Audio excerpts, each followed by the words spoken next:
Subscribe करिए हमारे channel target UP TET CTET को और बेल आइकन को दबाइए।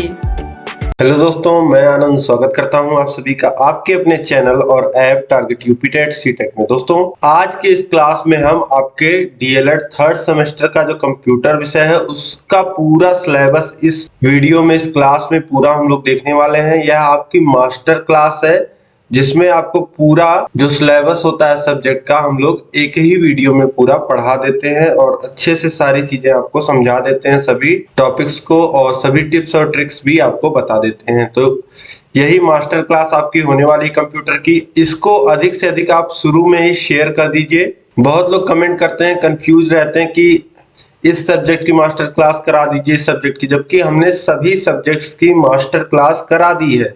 ठीक है, तो आप सभी लोग शुरू में ही मास्टर क्लासेस को अधिक से अधिक सभी प्रशिक्षुओं में शेयर कर दिया करिए ताकि सभी को मास्टर क्लासेस मिल जाए। तो चलिए स्टार्ट करते हैं हम लोग आपकी मास्टर क्लास को। देखिए, इसमें सबसे पहले जो आपका चैप्टर है वह है सूचना एवं संप्रेषण तकनीकी, आईसीटी जिसे बोलते हैं, information and communication technology.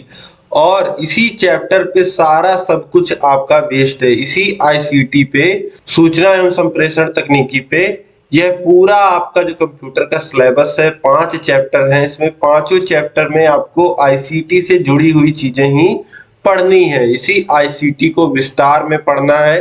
Computer को तो जानना ही है, साथ साथ आईसीटी का शिक्षा में किस प्रकार से प्रयोग होता है, शिक्षण में किस प्रकार से प्रयोग होता है, तो ये सारी चीजें आपको सीखनी है। आपके स्टूडेंट लाइफ में, टीचर्स के लाइफ में किस प्रकार से आईसीटी का प्रयोग होता है, क्या क्या चेंजेस हुए हैं आईसीटी के, आईसीटी का महत्व क्या है, ये सारी चीजें आपको पढ़ने को मिलेगा आगे के चैप्टर्स में। इसमें आपको जानना है कि आईसीटी, सूचना एवं संप्रेषण तकनीकी, इंफॉर्मेशन एंड कम्युनिकेशन टेक्नोलॉजी है क्या आखिर में। ठीक है, तो सबसे पहले नाम को इसको देखिए, इसके नाम में है सूचना एवं संप्रेषण तकनीकी। तो सूचना को इंग्लिश में हम लोग कहते हैं इंफॉर्मेशन। ठीक, सूचना क्या होती है, इंफॉर्मेशन होती है, और संप्रेषण या संचार जिसे हम कहते हैं उसे अंग्रेजी में हम लोग कहते हैं कम्युनिकेशन।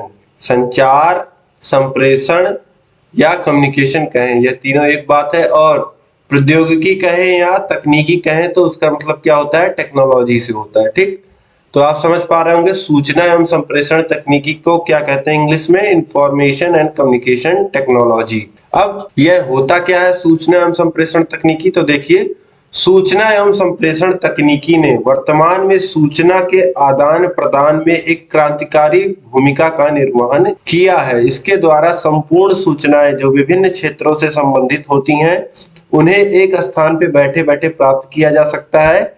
यह श्रम, समय एवं कागजी कार्य में बचत करता है। अब सूचना एवं संप्रेषण तकनीकी से क्या हो गया है कि सूचनाओं को प्राप्त करना आसान हो गया है। घर बैठे बैठे आप सूचनाओं को प्राप्त कर पाते हो। ठीक है, तो पहले आपको पता है कि कोई खत लिखता था तो उसे पोस्ट करता था, उसके बाद 2 से 3 दिन, 4 दिन, 1 हफ्ते लगते थे उस खत को उस व्यक्ति तक, उस संस्था तक पहुंचने में। लेकिन सूचना एवं संप्रेषण तकनीकी ने क्या किया है कि अब आप घर बैठे बैठे यहाँ से सूचना जैसे ही प्रसारित की जाएगी वैसे ही आप तुरंत ही उस सूचना को प्राप्त कर लेते हैं। तो यही है सूचना एवं संप्रेषण तकनीकी। इसीलिए कहा गया है कि क्रांतिकारी भूमिका का निर्वहन किया है सूचना एवं संप्रेषण तकनीकी में, सूचना का आदान प्रदान करने में। अब देखिए परिभाषा आप देख लीजिए सूचना एवं संप्रेषण तकनीकी की। तो सूचना एवं संप्रेषण तकनीकी का आशय उन समस्त संचार साधनों के व्यवहारिक प्रयोग से है जो मानव के कल्याण तथा आवश्यकता पूर्ति हेतु सूचनाओं का आदान प्रदान करते हैं। तो जितने भी संचार के साधन हैं उनका व्यवहारिक प्रयोग करके मानव के कल्याण के लिए और उसकी आवश्यकता की पूर्ति के लिए सूचनाओं का आदान प्रदान करना ही क्या है, सूचना एवं संप्रेषण तकनीकी है। तो देखिए आगे, सूचना एवं संप्रेषण संबंधी कार्य को अधिक कुशल बनाने के लिए नवीन तकनीकी विज्ञान की सहायता ली जाती है। अब इसके आगे देखते हैं। अब सूचना एवं संप्रेषण तकनीकी तो आपने समझ लिया कि सूचना के आदान प्रदान को आसान बना दिया है आईसीटी ने, सूचना एवं संप्रेषण तकनीकी ने। अब आप अलग अलग देख लीजिए कि सूचना क्या होता है और संप्रेषण क्या होता है और तकनीकी क्या होती है। तो सबसे पहले हम देखेंगे सूचना को। तो सूचना, इंफॉर्मेशन क्या होता है, तो प्राचीन काल में सूचना एक सामान्य शब्द था जिसका हिंदी अर्थ बताना जानकारी, सूचना, समाचार तथा ज्ञान आदि शब्दों से लिया जाता है। सूचना किसी विशेष क्रम में व्यवस्थित किए गए डाटा का प्रस्तुतिकरण है। डाटा किसी तथ्य, संख्या, नाम, चिन्ह आदि को कहते हैं जिसके माध्यम से सूचनाओं का निर्माण होता है। सूचना डेटा का प्रोसेस रूप है। डेटा को प्रोसेस करके ही सूचना प्राप्त होती है। तो सूचना क्या है? सूचना जो है वह डेटा का प्रोसेस रूप है। और परिभाषा आप देख लीजिए सूचना का तात्पर्य उस बहुउपयोगी जानकारी से है जो प्रत्येक व्यक्ति, विषय व स्थान विशेष के लिए सदैव प्रस्तुत रहती है। सूचना जो होती है वह डेटा, कई सारे डेटा को जुटा करके उनको प्रोसेस करके जो एक निष्कर्ष निकलता है वह क्या होता है? सूचना होता है। अब सूचना कैसी होती है, सूचना के क्या क्या गुण होते हैं ये आप देख लीजिए। क्वालिटीज ऑफ इंफॉर्मेशन, तो उपयोगी सूचना के बिना हम कोई भी निर्णय स्वतंत्र रूप से नहीं ले सकते हैं। सूचना में निम्नलिखित गुणों का होना अति आवश्यक है। देखिए सूचना कैसी होनी चाहिए? सूचना जो होनी चाहिए, सूचना में शुद्धता होना चाहिए, यानी कि सूचना एक्यूरेट होनी चाहिए, समय पे होनी चाहिए, टाइमली होनी चाहिए, अर्थपूर्ण मतलब मीनिंगफुल होनी चाहिए, संक्षिप्तता मतलब कि कॉन्सिसनेस होनी चाहिए, और पांचवा देखिए उपलब्धता, अवेलेबिलिटी होनी चाहिए, और छठवां देखिए पर्याप्तता यानी कि एडिक्वेंसी होनी चाहिए। ठीक है, तो ये सारी चीजें होनी चाहिए। सूचना जो होनी चाहिए वह शुद्ध होनी चाहिए, उसमें कोई गलती नहीं होनी चाहिए, और सूचना समय पे मिलनी चाहिए, टाइम पे मिलनी चाहिए, अर्थपूर्ण होनी चाहिए, सूचना का कोई अर्थ निकलना चाहिए। ठीक है, और संक्षिप्त मतलब कि छोटे में होनी चाहिए, और उपलब्ध होनी चाहिए, और पर्याप्त होनी चाहिए। ऐसा ना हो कि आधी अधूरी हो। ठीक है, तो ये होते हैं सूचना के गुण। अगर आपसे सूचना के गुण पूछता है तो ये सारे आप लिख सकते हैं। शुद्ध होनी चाहिए, समय पे होनी चाहिए, अर्थपूर्ण होनी चाहिए, संक्षिप्त होनी चाहिए, और पर्याप्त होनी चाहिए। ठीक, अब इसके आगे देखते हैं। सूचना आपने देख लिया। संप्रेषण, संचार, कम्युनिकेशन क्या होता है? तो देखिए संप्रेषण, कम्युनिकेशन, संचार क्या होता है? तो जब दो या दो से अधिक व्यक्ति आपस में कुछ सार्थक चिन्हों, संकेतों या प्रतीकों के माध्यम से विचार या भावनाओं का आदान प्रदान करते हैं तो उसे संचार कहते हैं। कंप्यूटर सिस्टम में सूचनाओं या जानकारी के आदान प्रदान को संचार कहते हैं।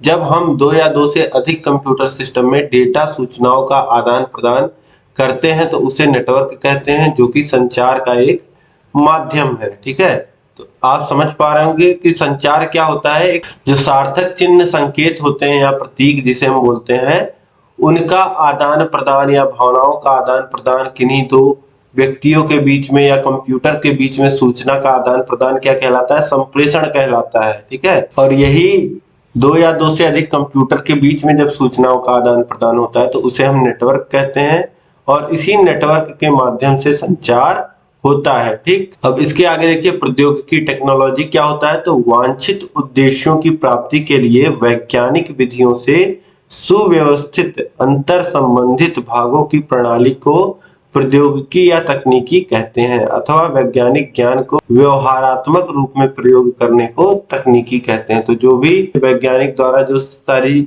विधियां दी जाती हैं जिनसे किसी काम को और आसानी से किया जा सकता है तो उसे हम लोग क्या कहते हैं? उसे हम टेक्नोलॉजी कहते हैं। अब दोस्तों आप आईसीटी समझ गए, और अलग अलग आईसीटी यानी कि इंफॉर्मेशन को आप समझ गए, कम्युनिकेशन को समझ गए, आप टेक्नोलॉजी को समझ गए।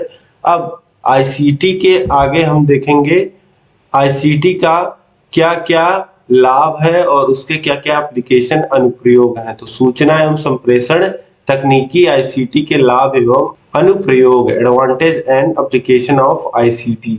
तो देखिए सबसे पहला जो हेडिंग डाल के आप लिखिएगा, तो सीखने के संसाधन की विविधता का उपयोग, utilisation of variety of learning resources. तो यह शिक्षण कौशल और सीखने की क्षमता बढ़ाने के लिए संसाधनों की बहुत मदद करता है। आईसीटी की सहायता से अब श्रव्य दृश्य माध्यम से शिक्षा प्रदान करना आसान हो गया है, तो सीखने में बहुत ज्यादा मदद करता है आईसीटी, और तरह तरह के साधन यह उपलब्ध कराता है जिससे सीखने की जो प्रक्रिया होती है वह आसान हो गई है। अब इसके बाद देखिए अगला जो हेडिंग है वह है छात्रों के व्यक्तिगत विकास के लिए उपयोगी। आईसीटी क्या है? छात्रों के व्यक्तिगत विकास में भी उपयोगी है। Useful for personal development of students. तो आईसीटी के माध्यम से विद्यार्थी नवीन सूचनाओं को इकट्ठा कर उसका प्रयोग कर अपना व्यक्तिगत विकास कर सकते हैं और अपनी आवश्यकता, अपनी गति एवं रुचि के अनुसार स्व अनुदेशन प्राप्त कर सकते हैं। इसके बाद देखिए तीसरा है शिक्षकों के लिए उपयोगी। अब आईसीटी किस प्रकार से शिक्षकों के लिए उपयोगी है, यह आप देखिए, यूजफुल फॉर टीचर्स। तो आईसीटी शिक्षकों के शिक्षण अधिगम प्रक्रिया में सहायता प्रदान करता है। उपयुक्त शिक्षण के लिए विभिन्न प्रकार की सूचनाएं, ज्ञान एवं आंकड़ों की आवश्यकता होती है। इन्हें प्राप्त करने के लिए आईसीटी शिक्षक की सहायता करता है। तो शिक्षकों के लिए भी यह सहायक है। जो भी टीचर को पढ़ाना होता है उसमें जो भी चीजों की आवश्यकता होती है वह शिक्षक जो होता है वह आईसीटी के माध्यम से वह जानकारी प्राप्त कर सकता है। ठीक, अब इसके बाद देखिए चौथा हेडिंग है विद्यार्थियों के लिए उपयोगी, यूजफुल फॉर स्टूडेंट्स। तो सूचना एवं संप्रेषण तकनीकी आईसीटी से विद्यार्थी अपने सीमित ज्ञान का विस्तार कर सकते हैं, सूचनाओं को इकट्ठा करके सही समय पर उपयोग कर सकते हैं। इसके द्वारा केवल सूचना ही प्राप्त नहीं होती अपितु विद्यार्थियों में समस्या समाधान व निर्णय क्षमता का भी विकास होता है। तो विद्यार्थी के लिए भी आईसीटी बहुत उपयोगी है, क्योंकि यह जितनी विद्यार्थी की क्षमता है, जितना उसका ज्ञान है, उसको बढ़ाने में मदद करती है और जो भी निर्णय लेने होते हैं उसे लेने में भी सहायता करती है। अब इसके बाद अगला पॉइंट देखिए शिक्षण तकनीकी में विकास, डेवलपमेंट इन टीचिंग टेक्निक्स। तो शिक्षक द्वारा सूचना एवं संप्रेषण तकनीकी के माध्यम से शिक्षण की प्रक्रिया को प्रभावशाली बनाया जा सकता है। अब यहाँ पे आपने देख लिया कि आईसीटी का क्या उपयोग है, क्या लाभ है उसका। ठीक है, तो ये 5 पॉइंट आप लिख सकते हैं। जो सीखने के संसाधन की विविधता हो जाती है और छात्रों के व्यक्तिगत विकास होता है, शिक्षक के लिए उपयोगी है, छात्र के लिए, विद्यार्थियों के लिए उपयोगी है और शिक्षण तकनीकी में विकास होता है इससे। ठीक है, अब इसके बाद हम आगे देखेंगे शिक्षा में सूचना एवं संप्रेषण तकनीकी का क्षेत्र, scope of ICT in education. तो क्या क्या प्रयोग हो सकता है शिक्षा में आईसीटी का, क्या क्या क्षेत्र हैं, किन क्षेत्रों में आईसीटी उपयोग में आ सकता है, किन क्षेत्रों को छूता है आईसीटी शिक्षा के, यह सारी चीजें हम लोग देखने वाले हैं। तो पहला पॉइंट जो है वह शैक्षिक लक्ष्यों या उद्देश्यों का निर्धारण, determination of educational goals and objectives. तो आईसीटी की सहायता से शैक्षिक उद्देश्यों की प्राप्ति की जा सकती है। इन उद्देश्यों को व्यवहारिक शब्दावली में लिखा जा सकता है। तो क्या शैक्षिक गोल हो सकते हैं, यह आईसीटी के द्वारा निर्धारित किया जा सकता है। इसके बाद दूसरा पॉइंट है देखिए शिक्षण अधिगम प्रक्रिया के लिए व्यू रचनाओं और युक्तियों का चयन, selection of strategies and tactics for teaching learning process. तो आईसीटी द्वारा शिक्षण अधिगम प्रक्रिया के लिए प्रयोग की जाने वाली नवीन व्यूह रचनाओं एवं युक्तियों का चुनाव एवं विकास बड़ी आसानी से किया जा सकता है। तो आईसीटी का मदद लेकर के किस प्रकार से टीचिंग लर्निंग का जो पूरा प्रोसेस है उसे आगे बढ़ाना है, इसका पूरा सिलेक्शन किया जा सकता है। इसके बाद तीसरा पॉइंट देखिए दृश्य श्रव्य सामग्री का चुनाव, उत्पादन और उपयोग, selection, production and utilisation of audio visual materials. तो आईसीटी द्वारा शिक्षण अधिगम प्रक्रिया के लिए विभिन्न प्रकार की दृश्य श्रव्य सामग्रियों का चयन, उत्पादन एवं उपयोग किया जा सकता है। अब देखिए दृश्य श्रव्य सामग्री क्या हो गई, जो बच्चों को किसी वीडियो के माध्यम से कुछ सारी चीजें सिखाना, तो ये हो गई दृश्य सामग्री। और श्रव्य सामग्री जैसे आपका रेडियो हो गया, केवल ऑडियो के माध्यम से बच्चों को सिखाना। तो दृश्य श्रव्य सामग्री का प्रोडक्शन भी किया जा सकता है आईसीटी की मदद से, मतलब उसको बनाया भी जा सकता है और उसका सिलेक्शन भी कर सकते हैं कि किस दृश्य श्रव्य सामग्री को दिखाना है बच्चों को सिखाने के लिए, किसको नहीं दिखाना है। और साथ ही इसका उपयोग तो किया ही जा सकता है बच्चों को पढ़ाने सिखाने में। इसके बाद देखिए चौथा पॉइंट है प्रतिपुष्टि या प्रतिक्रिया में सहायक, हेल्पफुल इन फीडबैक। जो बच्चों को टीचर्स पढ़ा रहे हैं उनका फीडबैक, प्रतिक्रिया द्वारा विद्यार्थियों एवं शिक्षकों को उनकी अधिगम एवं शिक्षण विधियों की सफलता के बारे में जांच की जाती है और कुछ कमियां होने पर उसे दूर करने का प्रयास किया जाता है। आईसीटी के द्वारा मूल्यांकन या प्रतिक्रिया विधियों का चयन और विकास संभव है। तो फीडबैक देने में भी आईसीटी बहुत हेल्पफुल है। इसके बाद देखिए 5वां पॉइंट है शिक्षक प्रशिक्षण, टीचर ट्रेनिंग में। तो आईसीटी शिक्षक प्रशिक्षण कार्यक्रम में महत्वपूर्ण भूमिका निभाती है। तो आईसीटी आपको पता ही है कि ये जो अभी आप जो डीएलएड कर रहे हो यह क्या है, ये एक टीचर ट्रेनिंग है। तो इसमें भी आईसीटी आप किसके माध्यम से, एक तरीके से आप आईसीटी के माध्यम से ही अभी पढ़ाई कर रहे हो। आप यूट्यूब के माध्यम से पढ़ रहे हो, मतलब कि इंटरनेट के माध्यम से पढ़ रहे हो। तो कहीं ना कहीं आप इंफॉर्मेशन एंड कम्युनिकेशन टेक्नोलॉजी की हेल्प ले रहे हो, तभी आप पढ़ पा रहे हो। तो यह भी क्या हो गया, यह भी शिक्षक प्रशिक्षण, मतलब आप लोग का जो प्रशिक्षण है इसमें भी आईसीटी मदद कर रहा है। तो एक पॉइंट यह भी आप याद रखिएगा कि शिक्षक प्रशिक्षण में आईसीटी का स्कोप है। ठीक, अब इसके बाद अगला पॉइंट है पॉइंट नंबर 6, मशीनों और जनसंपर्क माध्यम का उपयोग, uses of machine and mass media.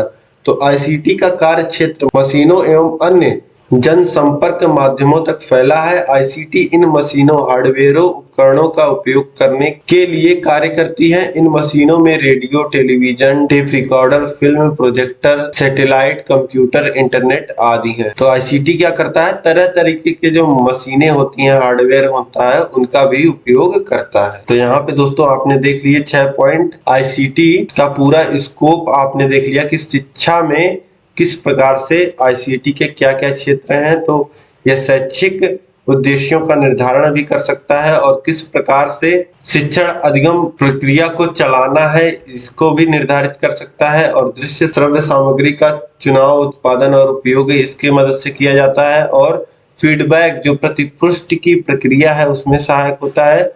और शिक्षण प्रशिक्षण में यह सहायक होता है। और इसके बाद मशीनों एवं जनसंपर्क माध्यमों का भी यह उपयोग करता है। ठीक, तो इस तरीके से आप लिख लोगे scope of ICT in education, शिक्षा में सूचना एवं संप्रेषण तकनीकी का क्षेत्र। अब इसके बाद देखिए अगला कंप्यूटर क्या है, यह आप देख लीजिए। तो कंप्यूटर आप सभी जानते हैं कि एक ऐसी इलेक्ट्रॉनिक युक्ति है जो प्राप्त सूचनाओं को दिए गए निर्देशों के अनुरूप विश्लेषित कर अत्यंत सूक्ष्म समय में सत्य एवं विश्वसनीय परिणाम प्रस्तुत करती है। तो कंप्यूटर के बारे में आप सभी को पता है, सभी लिख लेंगे।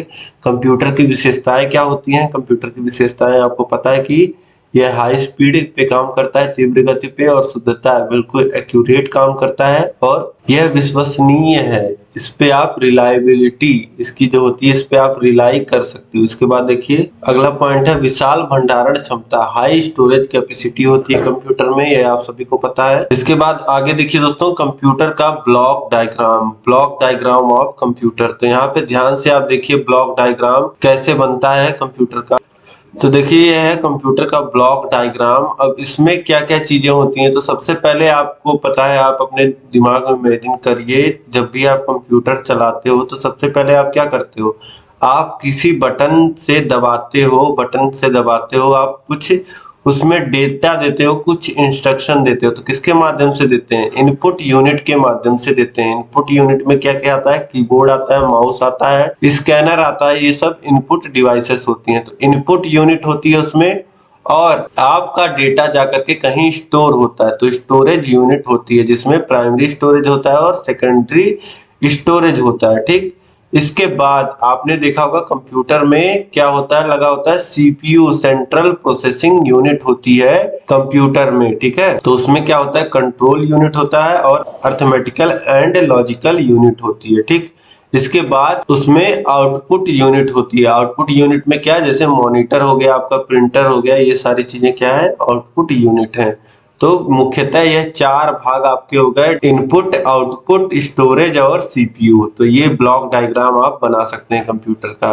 इसके बाद आगे देखिए शिक्षा के क्षेत्र में कंप्यूटर का उपयोग। तो शिक्षा के क्षेत्र में कंप्यूटर का क्या क्या उपयोग है, तो शिक्षा के क्षेत्र में सबसे पहले तो देखिए पहला पॉइंट है आपका शिक्षा प्रशासन के क्षेत्र में कंप्यूटर इन एजुकेशनल एडमिनिस्ट्रेशन। अब आप अपने स्कूल में, कॉलेज में देखते होगे, अपने कॉलेज में देखते होगे एक ऑफिस होता है जहाँ पे आपकी फीस जमा होती है, सारे आपके जो एग्जामिनेशन रिलेटेड काम होते हैं, जहाँ पे फॉर्म भरा जाता है, सारी चीजें जहाँ से होती हैं, तो वह क्या कहलाता है, वह एडमिनिस्ट्रेशन ब्लॉक या प्रशासन विभाग जिसे हम बोलते हैं। तो शिक्षा प्रशासन के क्षेत्र में कंप्यूटर का उपयोग क्या है, देखिए छात्रों के अभिलेखों को रखने के लिए, वित्तीय व्यवस्था करने के लिए छात्रों की उपस्थिति तथा शिक्षकों के अवकाश से संबंधित आलेखों की फाइलों को सुरक्षित रखने के लिए। तो कंप्यूटर का उपयोग क्या करने में आज तक किया जाता है अब कि सभी जितने बच्चे हैं स्कूल में वह कब आ रहे हैं कब नहीं आ रहे हैं,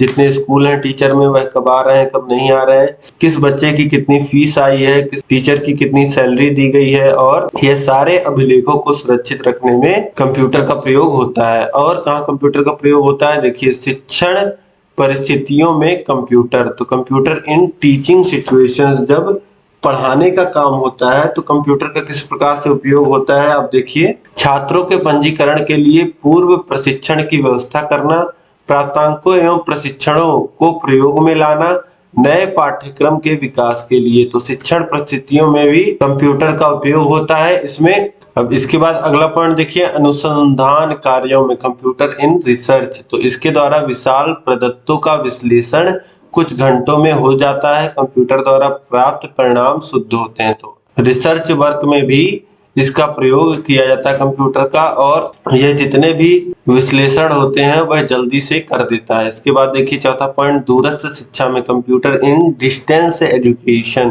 तो कंप्यूटर के प्रयोग से दूरस्थ शिक्षा को बहुत सहायता मिलती है। तो कोई मान लेते हैं कॉलेज नहीं आता है और वह दूर बैठ के ही शिक्षा प्राप्त करना चाहता है, तो वह ऑनलाइन लेक्चर्स के माध्यम से, दूरस्थ शिक्षा के माध्यम से अपनी शिक्षा को ग्रहण कर सकता है। इसके बाद देखिए पांचवा पॉइंट है, शैक्षिक निर्देशन तथा परामर्श में computer in educational guidance and counselling. तो निर्देश के लिए छात्रों की क्षमता तथा योग्यताओं को कार्ड पर अंकित करके कंप्यूटर को दिया जाता है। कंप्यूटर उनकी क्षमताओं के आधार पर निर्देशन देता है। तो जो भी आपके स्कोर होते हैं एग्जाम में, परीक्षाओं में, उसको फीड कर दिया जाता है कंप्यूटर में, और कंप्यूटर उसी अनुसार जो भी निर्देश फीड किए होते हैं कंप्यूटर में वह छात्र को दे देता है। तो इस तरीके से भी कंप्यूटर का प्रयोग किया जाता है शिक्षा के क्षेत्र में। तो यह मेन पॉइंट है, यह आप सभी पॉइंट बना करके लिख सकते हैं। तो यहाँ पे आपका जो पहला चैप्टर है दोस्तों वह समाप्त होता है। इसमें आपने पूरा आईसीटी देख लिया कि आईसीटी क्या होता है, इंफॉर्मेशन एंड कम्युनिकेशन टेक्नोलॉजी क्या होती है, और सभी को अलग अलग भी आपने देखा कि सूचना क्या होता है और संप्रेषण क्या होता है और तकनीकी प्रौद्योगिकी क्या होता है। इसके बाद आपने देखा इसके लाभ क्या है, उपयोग क्या है, और साथ ही आपने आईसीटी के शिक्षा के क्षेत्र में क्या स्कोप है आईसीटी का आपने देखा। ठीक है, इसके बाद आपने देखा कंप्यूटर को और कंप्यूटर की विशेषताएं आपने देखी, कंप्यूटर का ब्लॉक डायग्राम आपने देखा, और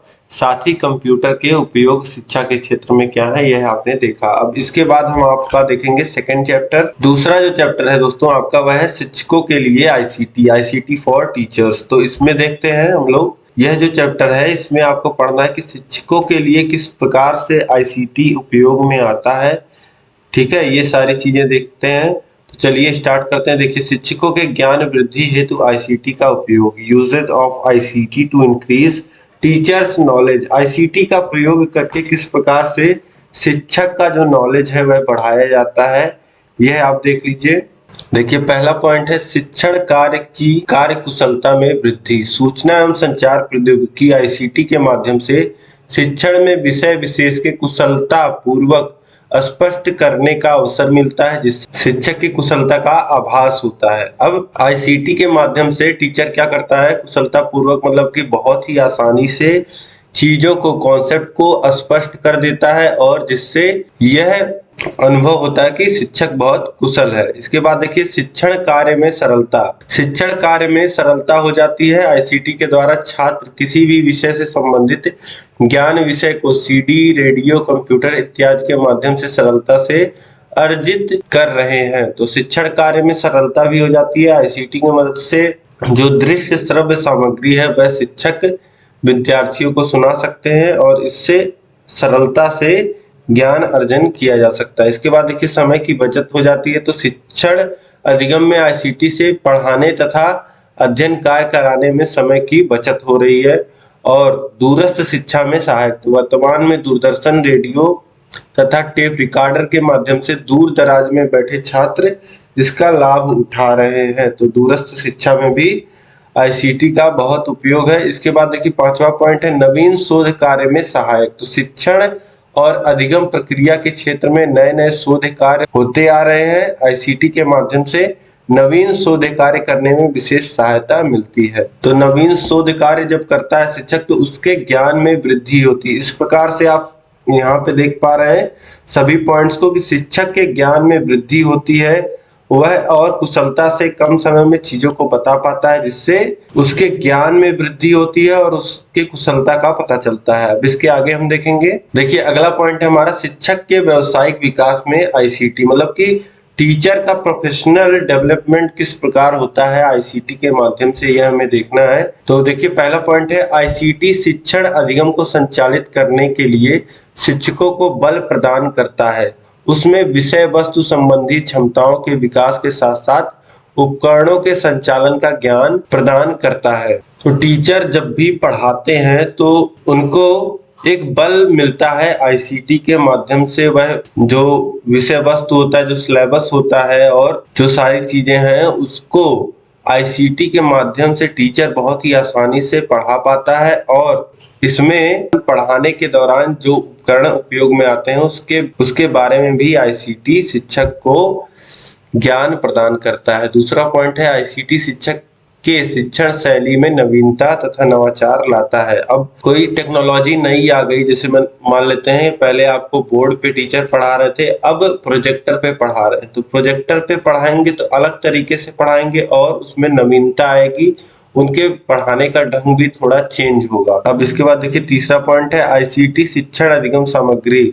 शिक्षण अधिगम में उपयोग आने वाली सामग्री के निर्माण तथा उसके सफल प्रयोग में यह अध्यापक के लिए सहायता करता है। तो नए शिक्षण अधिगम सामग्री मतलब कि पढ़ाने का जो मटेरियल होता है उसके निर्माण में भी आईसीटी सहायता देता है। इस प्रकार से प्रोफेशनल डेवलपमेंट होता है टीचर का। इसके बाद देखिए चौथा पॉइंट है आईसीटी शिक्षक को अनुदेशन, नियोजन, आकलन, मूल्यांकन, विद्यालय प्रबंधन तथा विद्यालयी सामुदायिक संबंधों को बेहतर बनाने में सहायता करता है। तो आईसीटी की मदद से देखिए क्या हो सकता है कि वह बच्चे का मूल्यांकन कर सकते हैं कि यह कितना अच्छा परफॉर्म कर रहा है पिछले वर्ष के मुकाबले इस वर्ष, और विद्यालय प्रबंधन में पूरे टीचर्स का मैनेजमेंट और सारी चीजें, और बाकी विद्यालय और गार्जियन के बीच में जो कम्युनिकेशन है इसको भी आईसीटी मदद करता है। इस तरीके से जो पूरा डेवलपमेंट होता है टीचर का वह आईसीटी बहुत अच्छे ढंग से करता है। इस तरीके से शिक्षक का जो होता है वह व्यावसायिक विकास होता है।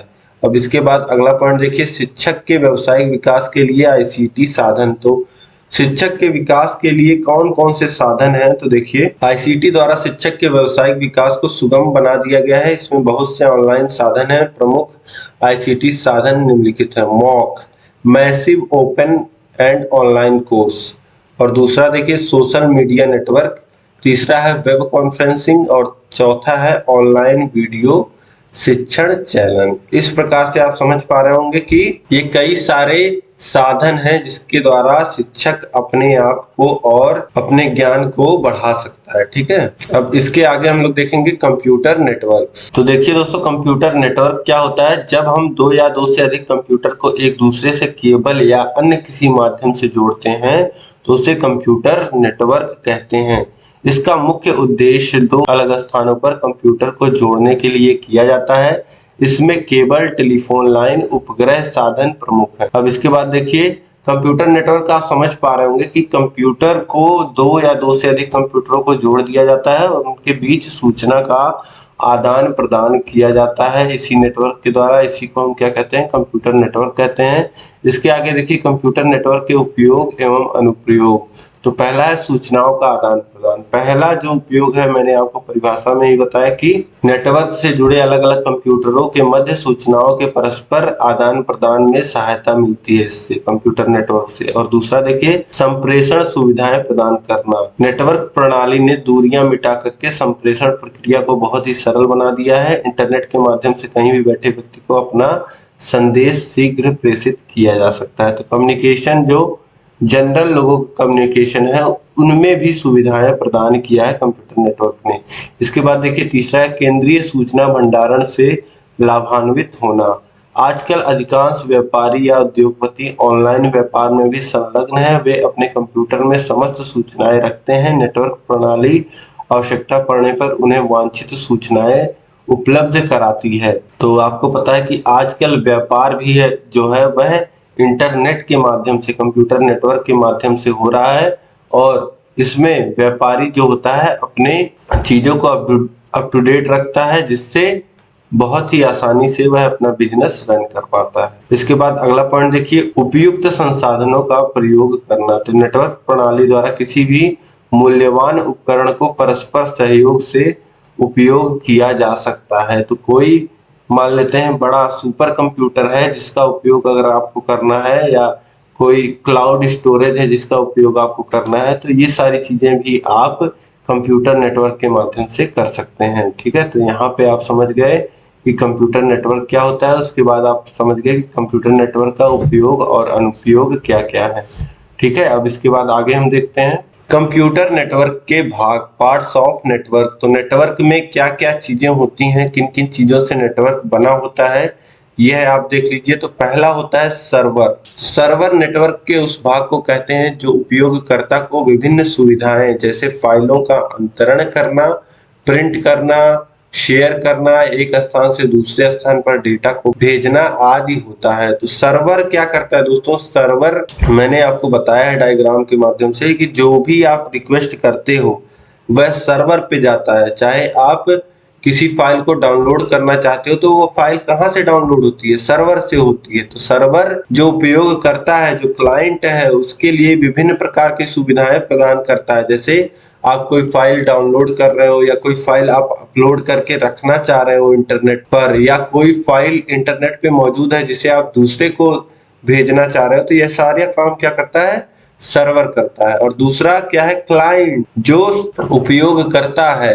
ठीक है, तो सर्वर के द्वारा जिस कंप्यूटर को सूचनाएं प्रदान की जाती हैं वह प्राप्त करता ही क्लाइंट कहलाता है। इसे वर्क स्टेशन भी कहा जाता है। ठीक है, तो क्लाइंट समझ लीजिए, अगर आप इंटरनेट को उपयोग कर रहे हैं तो आप क्या हो जाएंगे?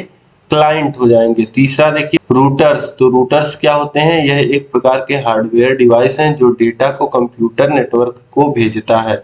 राउटर दो या दो से अधिक नेटवर्क के बीच एक जंक्शन की तरह कार्य करता है ताकि उसके बीच डेटा के पैकेट्स इधर उधर हो सके। अब आप बोलते हो वाईफाई लगा हुआ है, तो वाईफाई किस तरीके से काम करता है? वाईफाई एक रूटर मशीन के माध्यम से काम करता है। जो इंटरनेट की केबल आ रही है वह रूटर में लगाई जाती है। रूटर क्या करता है? दो नेटवर्क के बीच जंक्शन का काम करता है। आपकी मोबाइल का जो नेटवर्क है, या कंप्यूटर का जो नेटवर्क है, या लैपटॉप का जो नेटवर्क है, और जो नेटवर्क केबल के द्वारा आ रहा है, उन दोनों को जोड़ने का काम कौन करता है? रूटर करता है। इसके बाद देखिए नेटवर्क के प्रकार, टाइप ऑफ नेटवर्क। तो नेटवर्क तीन प्रकार के होते हैं, लैन, मैन और वैन। तो लोकल एरिया नेटवर्क होता है लैन, और मेट्रोपॉलिटन एरिया नेटवर्क होता है मैन, और वैन होता है wide area network. Local area network क्या हो गया? जैसे कि 1 किलोमीटर के अंदर के रेडियस का नेटवर्क, जैसे आपके कॉलेज का नेटवर्क, किसी ऑफिस का नेटवर्क, यह हो गया लोकल एरिया नेटवर्क। और मेट्रोपॉलिटन एरिया नेटवर्क जैसे एक सिटी का नेटवर्क हो गया, एक शहर का नेटवर्क हो गया, यह मेट्रोपॉलिटन एरिया नेटवर्क। और वाइड एरिया नेटवर्क यह पूरे देश या विश्व का नेटवर्क, जैसे कि इंटरनेट, यह हो गया वैन नेटवर्क। इसके बाद आगे देखते हैं इंटरनेट क्या है। तो इंटरनेट से आज आप सभी परिचित हैं, तो इसमें कुछ विशेष बताना नहीं है मुझे। तो इंटरनेट के द्वारा विभिन्न प्रकार के दस्तावेज, डॉक्यूमेंट, वैज्ञानिक आंकड़े, शैक्षिक आंकड़े तथा विभिन्न प्रकार के विज्ञापन एवं संस्थानों के विषय में सूचनाएं उपलब्ध हो जाती हैं।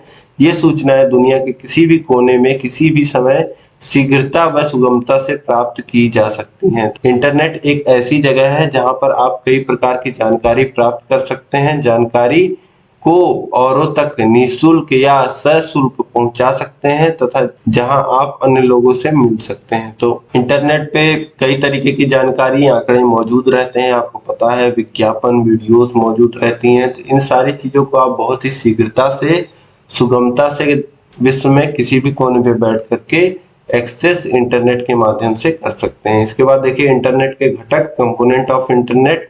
तो इंटरनेट किन किन चीजों से बना हुआ है। तो देखिए वेब ब्राउजर, तो वेब ब्राउजर एक ऐसा सॉफ्टवेयर होता है जो आपके इंटरनेट पर उपलब्ध सामग्री जैसे ब्लॉग, वेबसाइट पर उपलब्ध लेख, इमेज, वीडियो और ऑडियो और गेम्स आदि को देखने और प्रयोग करने में आपकी सहायता करता है। प्रमुख internet browser internet explorer, Google Chrome, Firefox, Mozilla आदि हैं। तो वेब ब्राउजर आपको पता ही है कि जिसके माध्यम से आप इंटरनेट का प्रयोग कर पाते हो उसे हम क्या कहते हैं, वेब ब्राउजर कहते हैं। यह एक सॉफ्टवेयर होता है आपके कंप्यूटर में, जैसे इंटरनेट एक्सप्लोरर हो गया, गूगल क्रोम हो गया या फायरफॉक्स हो गया, इन सब के माध्यम से आप क्या करते हो, इंटरनेट को इस्तेमाल कर पाते हो। तो इसे हम वेब ब्राउजर कहते हैं। इसके बाद देखिए वेबसाइट क्या है, तो वेबसाइट को वेब पोर्टल भी कहते हैं। यह वेब पेजों का एक समूह होता है जिसमें डोमेन नेम की सहायता से एक्सेस किया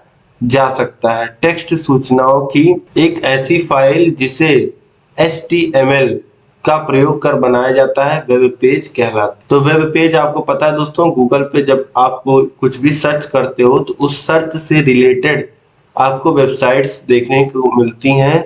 उस पे क्लिक करके आपको पेजेस, आप तरह तरह की सूचनाएं प्राप्त करते हैं और एक पेज से दूसरे पेज पे जाते हैं और इन्हीं पेजों के संग्रह को क्या कहते हैं, वेबसाइट कहते हैं। इसके बाद अगला देखिए सर्च इंजन क्या है। तो सर्च इंजन एक ऐसा प्रोग्राम है जो इंटरनेट पर उपलब्ध सूचनाओं में से किसी विशेष सूचना को ढूंढकर हमारी स्क्रीन पर प्रदर्शित करता है। इसके माध्यम से इंटरनेट पर वांछित सूचनाओं को प्राप्त किया जा सकता है। महत्वपूर्ण सर्च इंजन कौन है, गूगल है, याहू है, बिंग है। तो सर्च इंजन क्या हुआ, यह एक प्रकार का प्रोग्राम है जो जितनी भी सूचनाएं इंटरनेट पर उपलब्ध होती हैं उनमें से जो सूचना आप खोज रहे हो उससे जुड़ी हुई वेबसाइट्स को और सूचनाओं को आपको दिखाता है।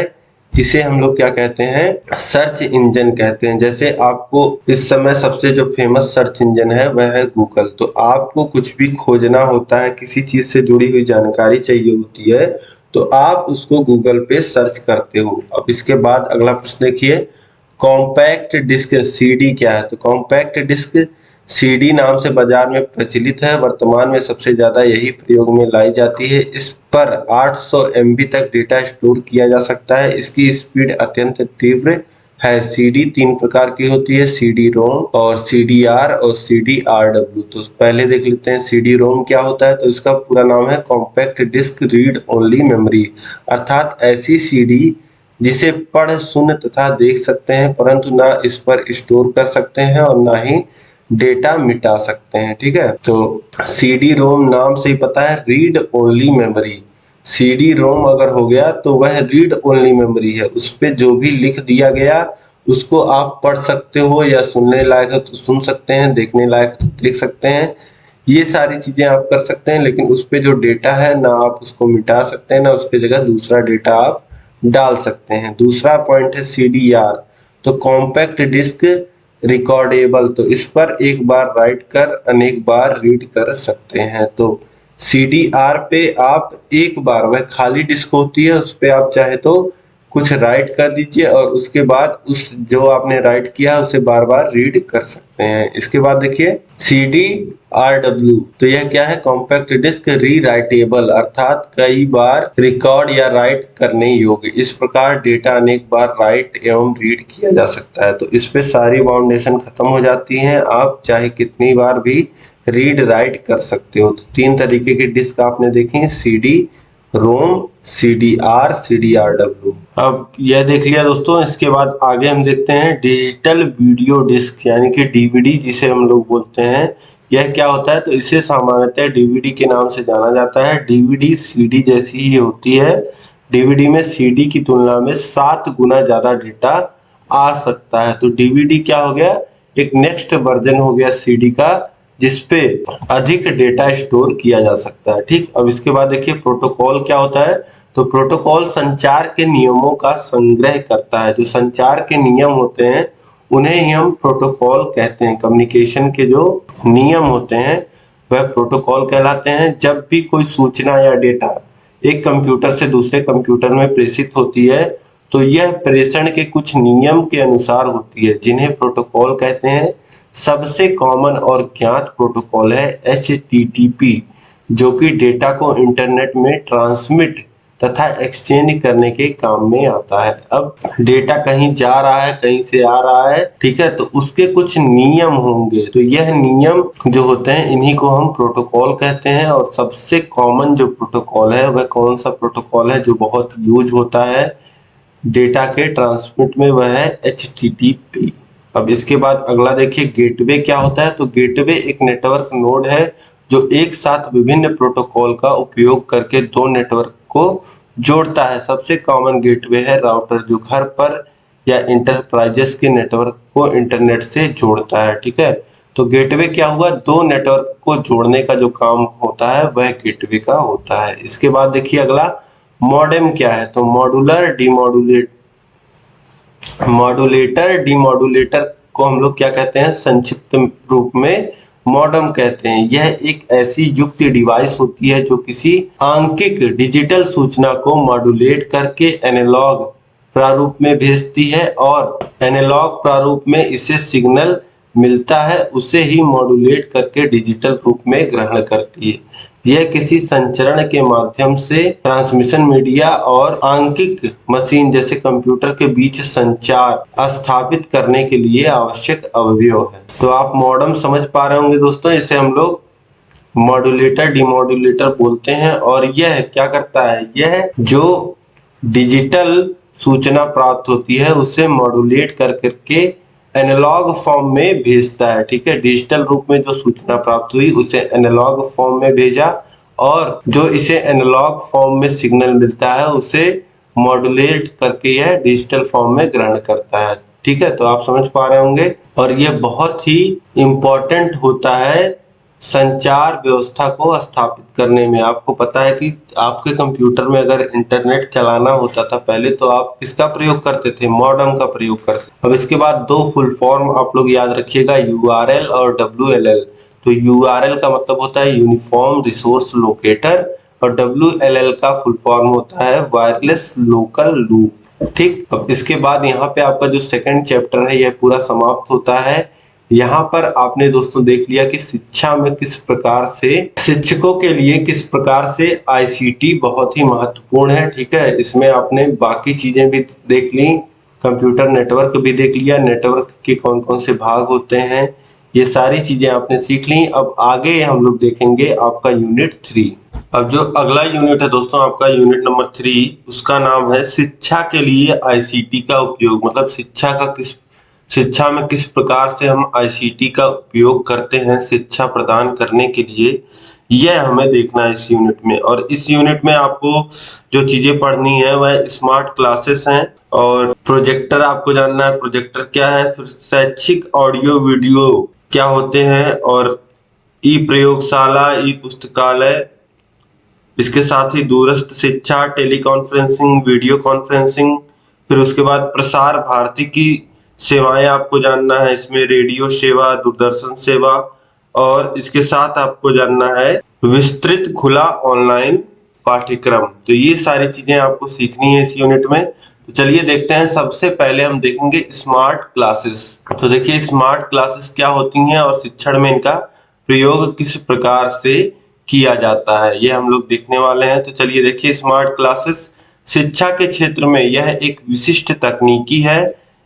इस तकनीकी में छात्रों को अध्यापन कराने के लिए एक बोर्ड स्क्रीन दीवार पर लगी होती है तथा प्रोजेक्टर को लगभग मध्य छत पर सेट कर दिया जाता है। प्रोजेक्टर की किरणें परावर्तित रिफ्लेक्ट होकर स्क्रीन के ऊपर पड़ती हैं, जिससे प्रकाश से स्क्रीन पर प्रत्येक फिल्म शिक्षा से संबंधित कार्यक्रम साफ दिखाई पड़ता है। तो जैसे क्लास में आपका एक बोर्ड लगा होता है दोस्तों, ब्लैक बोर्ड होता है, वैसे ही एक स्क्रीन लगा दी जाती है स्मार्ट क्लास में, और बीच में छत में, क्लास के छत में, क्लासरूम के एक प्रोजेक्टर लगाया जाता है, जिससे आपने देखा होगा प्रकाश की किरणें निकलती हैं और वह स्क्रीन पे पड़ती हैं, जिससे जो भी विजुअल्स होते हैं वह बहुत ही साफ दिखाई देते हैं। और यह तकनीकी कंप्यूटर स्क्रीन एवं श्यामपट्ट दोनों की तरह कार्य करती है। शिक्षा में आने वाली नई नई चुनौतियों का सामना अध्यापक इसके प्रयोग से सरलता से कर लेता है। विभिन्न प्रकार की तकनीकी का प्रयोग स्मार्ट कक्षाओं में किया जाता है, जैसे TV, LCD, computer, internet, visualisation, PPT. तो स्मार्ट कक्षाओं में सभी तरीकों का प्रयोग किया जा सकता है। टीवी लगाया जा सकता है, एलसीडी लगाया जा सकता है, कंप्यूटर की भी मदद ली जाती है क्लासेस में पढ़ाने के लिए, साथ ही इंटरनेट और विजुअलाइजेशन और पीपीटी की भी मदद ली जाती है। स्मार्ट कक्षाओं द्वारा छात्रों की कई इंद्रियों को सक्रिय कराया जाता है। इसी उद्देश्य हेतु स्मार्ट कक्षाओं में शिक्षक शिक्षण हेतु ऐसी अत्याधुनिक तकनीकों का प्रयोग करता है जिसके द्वारा अधिकांश छात्र अपनी बात को प्रभावशाली ढंग से अभिव्यक्त कर सकें व पढ़ाई गई विषय वस्तु छात्र के मस्तिष्क में स्थायी बनी रहे। कुछ ऐसे भी अत्याधुनिक उपकरण जैसे स्मार्ट बोर्ड, विजुअलाइजर, प्रोजेक्टर इत्यादि उपकरण का प्रयोग स्मार्ट कक्षाओं में शिक्षण हेतु किया जाता है। तो स्मार्ट कक्षाओं में आपने देखा कि क्या होता है, प्रोजेक्टर की भी मदद ली जाती है, तो तरह तरह के उपकरण की मदद ली जाती है जिससे जो होता है छात्रों को आसानी से सिखाया जा सके। जो नई चीजें आ रही हैं वह भी शिक्षक आसानी से सिखा सके बच्चों को, और जो सिखाया जा रहा है विद्यार्थियों को वह उनको याद रहे। तो यह है स्मार्ट क्लासेस। अब इसके बारे में आप इसी प्रकार से लिख लोगे बहुत अच्छे तरीके से। अब आगे देखते हैं हम। अब स्मार्ट क्लास दोस्तों आप प्रोजेक्टर भी समझिए कि प्रोजेक्टर क्या होता है। एक स्क्रीन होती है और एक डिवाइस होता है जो छत के बीच में लगता है, प्रोजेक्टर, जिससे किरणें निकलती हैं और वह स्क्रीन पे दिखाई देती हैं। अब ओवरहेड प्रोजेक्टर क्या होता है और इसकी शैक्षिक उपयोगिता क्या है, तो देखिए ओवरहेड प्रोजेक्टर जिसे OHP शॉर्ट में लिखा जाता है, तो OHP शिक्षण प्रक्रिया को छात्रों के लिए सहज, रुचिकर व बोधगम्य बनाने में अत्यधिक महत्वपूर्ण शिक्षक सहायक सामग्री है। ओवरहेड प्रोजेक्टर क्या है, शिक्षण सहायक सामग्री है, यह आप लोग याद रखिएगा। इस यंत्र के द्वारा दिखाई जाने वाली शिक्षण सहायक सामग्री का प्रतिबिंब वक्ता शिक्षक के पीछे व सिर के ऊपर बनता है, अतः इसे सिरोपरि प्रक्षेपी नाम से संबोधित किया जाता है। अब जहां शिक्षक पढ़ा रहे हैं उनके सर के ऊपर पीछे यह सारी चीजें प्रतिबिंब बनती हैं जो बच्चों को दिखाई देती हैं, इसीलिए इसे ओवरहेड प्रोजेक्टर या सिरोपरि प्रक्षेपी नाम से जाना जाता है। अब OHP प्रयोग के साथ प्रोजेक्टर का फोकस स्पष्ट रखना चाहिए ताकि छात्रों को सामग्री भलीभांति स्पष्ट हो जाए एवं समझ में आ सके। एक बार प्रोजेक्टर की स्थिति सेट होने पर बार बार हिलाना नहीं चाहिए। तो प्रोजेक्टर की स्थिति एक बार जहां उसका प्रोजेक्टर का फोकस है वह सेट करने के बाद फिर बार बार उसमें छेड़खानी नहीं करनी चाहिए। इसके बाद अगला पॉइंट देखिए, OHP की शैक्षिक उपयोगिता, एजुकेशनल यूटिलाइजेशन ऑफ OHP। तो इस यंत्र द्वारा छात्रों का ध्यान विषय वस्तु के प्रति केंद्रित किया जा सकता है। तो पहली चीज आप समझिए कि फोकस, जो स्टूडेंट्स का फोकस है सब्जेक्ट पे, उस पे लाया जा सकता है इसकी मदद से। और दूसरा पॉइंट देखिए, यंत्र के द्वारा शिक्षण के दौरान चित्र बनाकर पर्दे पर प्रक्षेपित किया जा सकता है। तो जब भी टीचिंग करता है टीचर तो उसमें कई सारे चित्र बना करके उसे स्क्रीन पे दिखाया जा सकता है। इसके बाद देखिए, इस यंत्र का संचालन शिक्षक द्वारा सुगमता पूर्वक किया जा सकता है। तो टीचर भी बहुत ही आसानी से इसको चला सकते हैं और पाठ्यक्रम सामग्री को पुनः उपयोग किया जा सकता है। तो जो भी उसमें चीजें दिखाई गई हैं उसका दोबारा उपयोग किया जा सकता है। ठीक है, तो इस प्रकार आप समझ गए ओवरहेड प्रोजेक्टर क्या होता है और इसकी उपयोगिता क्या होती है। अब आगे देखिए मल्टीमीडिया का अर्थ एवं परिभाषा लिखिए। तो मल्टीमीडिया क्या होता है, देखिए कि वर्षों से सूचनाओं को एकत्र करने एवं उसे आदान प्रदान के लिए पाठ्य पुस्तकें ही मुख्य स्रोत रही हैं, किंतु 20वीं शताब्दी के मध्य पर्सनल कंप्यूटर PC एक सशक्त स्टोरेज डिवाइस के रूप में उभरा। गत 10 वर्षों में विभिन्न तकनीकों की खोज हुई जिसमें तस्वीरें, ग्राफों और वीडियो का प्रयोग अच्छे ढंग से किया जा सकता है। तकनीकों के मूल मिले जुले रूप को ही मल्टीमीडिया कहते हैं। तो मल्टीमीडिया देखिए बहुमाध्यम उपागम का अर्थ बहुत से माध्यमों के प्रकार के प्रयोग से नहीं है, वरन वांछित परिणाम प्राप्त करने के लिए अनेक माध्यमों तथा विधाओं के उपयुक्त सुनियोजित उपयोग से है। इसके बाद अगला देखिए, मल्टीमीडिया एक ऐसी एप्लीकेशन है जिसकी एक ही प्रस्तुति में टेक्स्ट, ग्राफिक्स, ऑडियो, वीडियो शामिल होते हैं। तो मल्टीमीडिया में क्या होता है, मल्टीमीडिया मतलब कि ये जैसे आप ये वीडियो देख रहे हैं तो ये क्या है, यह एक मल्टीमीडिया है। इसमें वीडियो भी है, मतलब कि यह जो चीजें लिखी हुई हैं यह आप देख पा रहे होगे और साथ ही मेरे आवाज को आप सुन पा रहे होगे। तो इसमें ऑडियो भी है और वीडियो भी है। तो यह क्या हुआ, एक मल्टीमीडिया हुआ। और कहीं कहीं आप टेक्स्ट भी देख रहे हैं तो यह क्या हुआ, मल्टीमीडिया हुआ। तो अगर आपसे मल्टीमीडिया के घटक पूछता है, कंपोनेंट्स ऑफ मल्टीमीडिया पूछता है, तो इसमें टेक्स्ट आता है, ऑडियो आता है, ग्राफिक्स आता है, वीडियो आता है, एनिमेशन आता है। तो मल्टीमीडिया में सारे चीजें आती हैं, मतलब कि उसमें टेक्स्ट भी होता है, ऑडियो भी होता है, वीडियो भी होता है, ग्राफिक्स भी होता है। ठीक है, तो ये सारी चीजें आप याद रखिएगा मल्टीमीडिया के घटक। अब इसके आगे देखिए, इलेक्ट्रॉनिक प्रयोगशाला का अर्थ लिखिए। तो ई प्रयोगशाला यानी कि ई लेबोरेटरी या ई लैब जिसे हम लोग बोलते हैं शॉर्टकट में।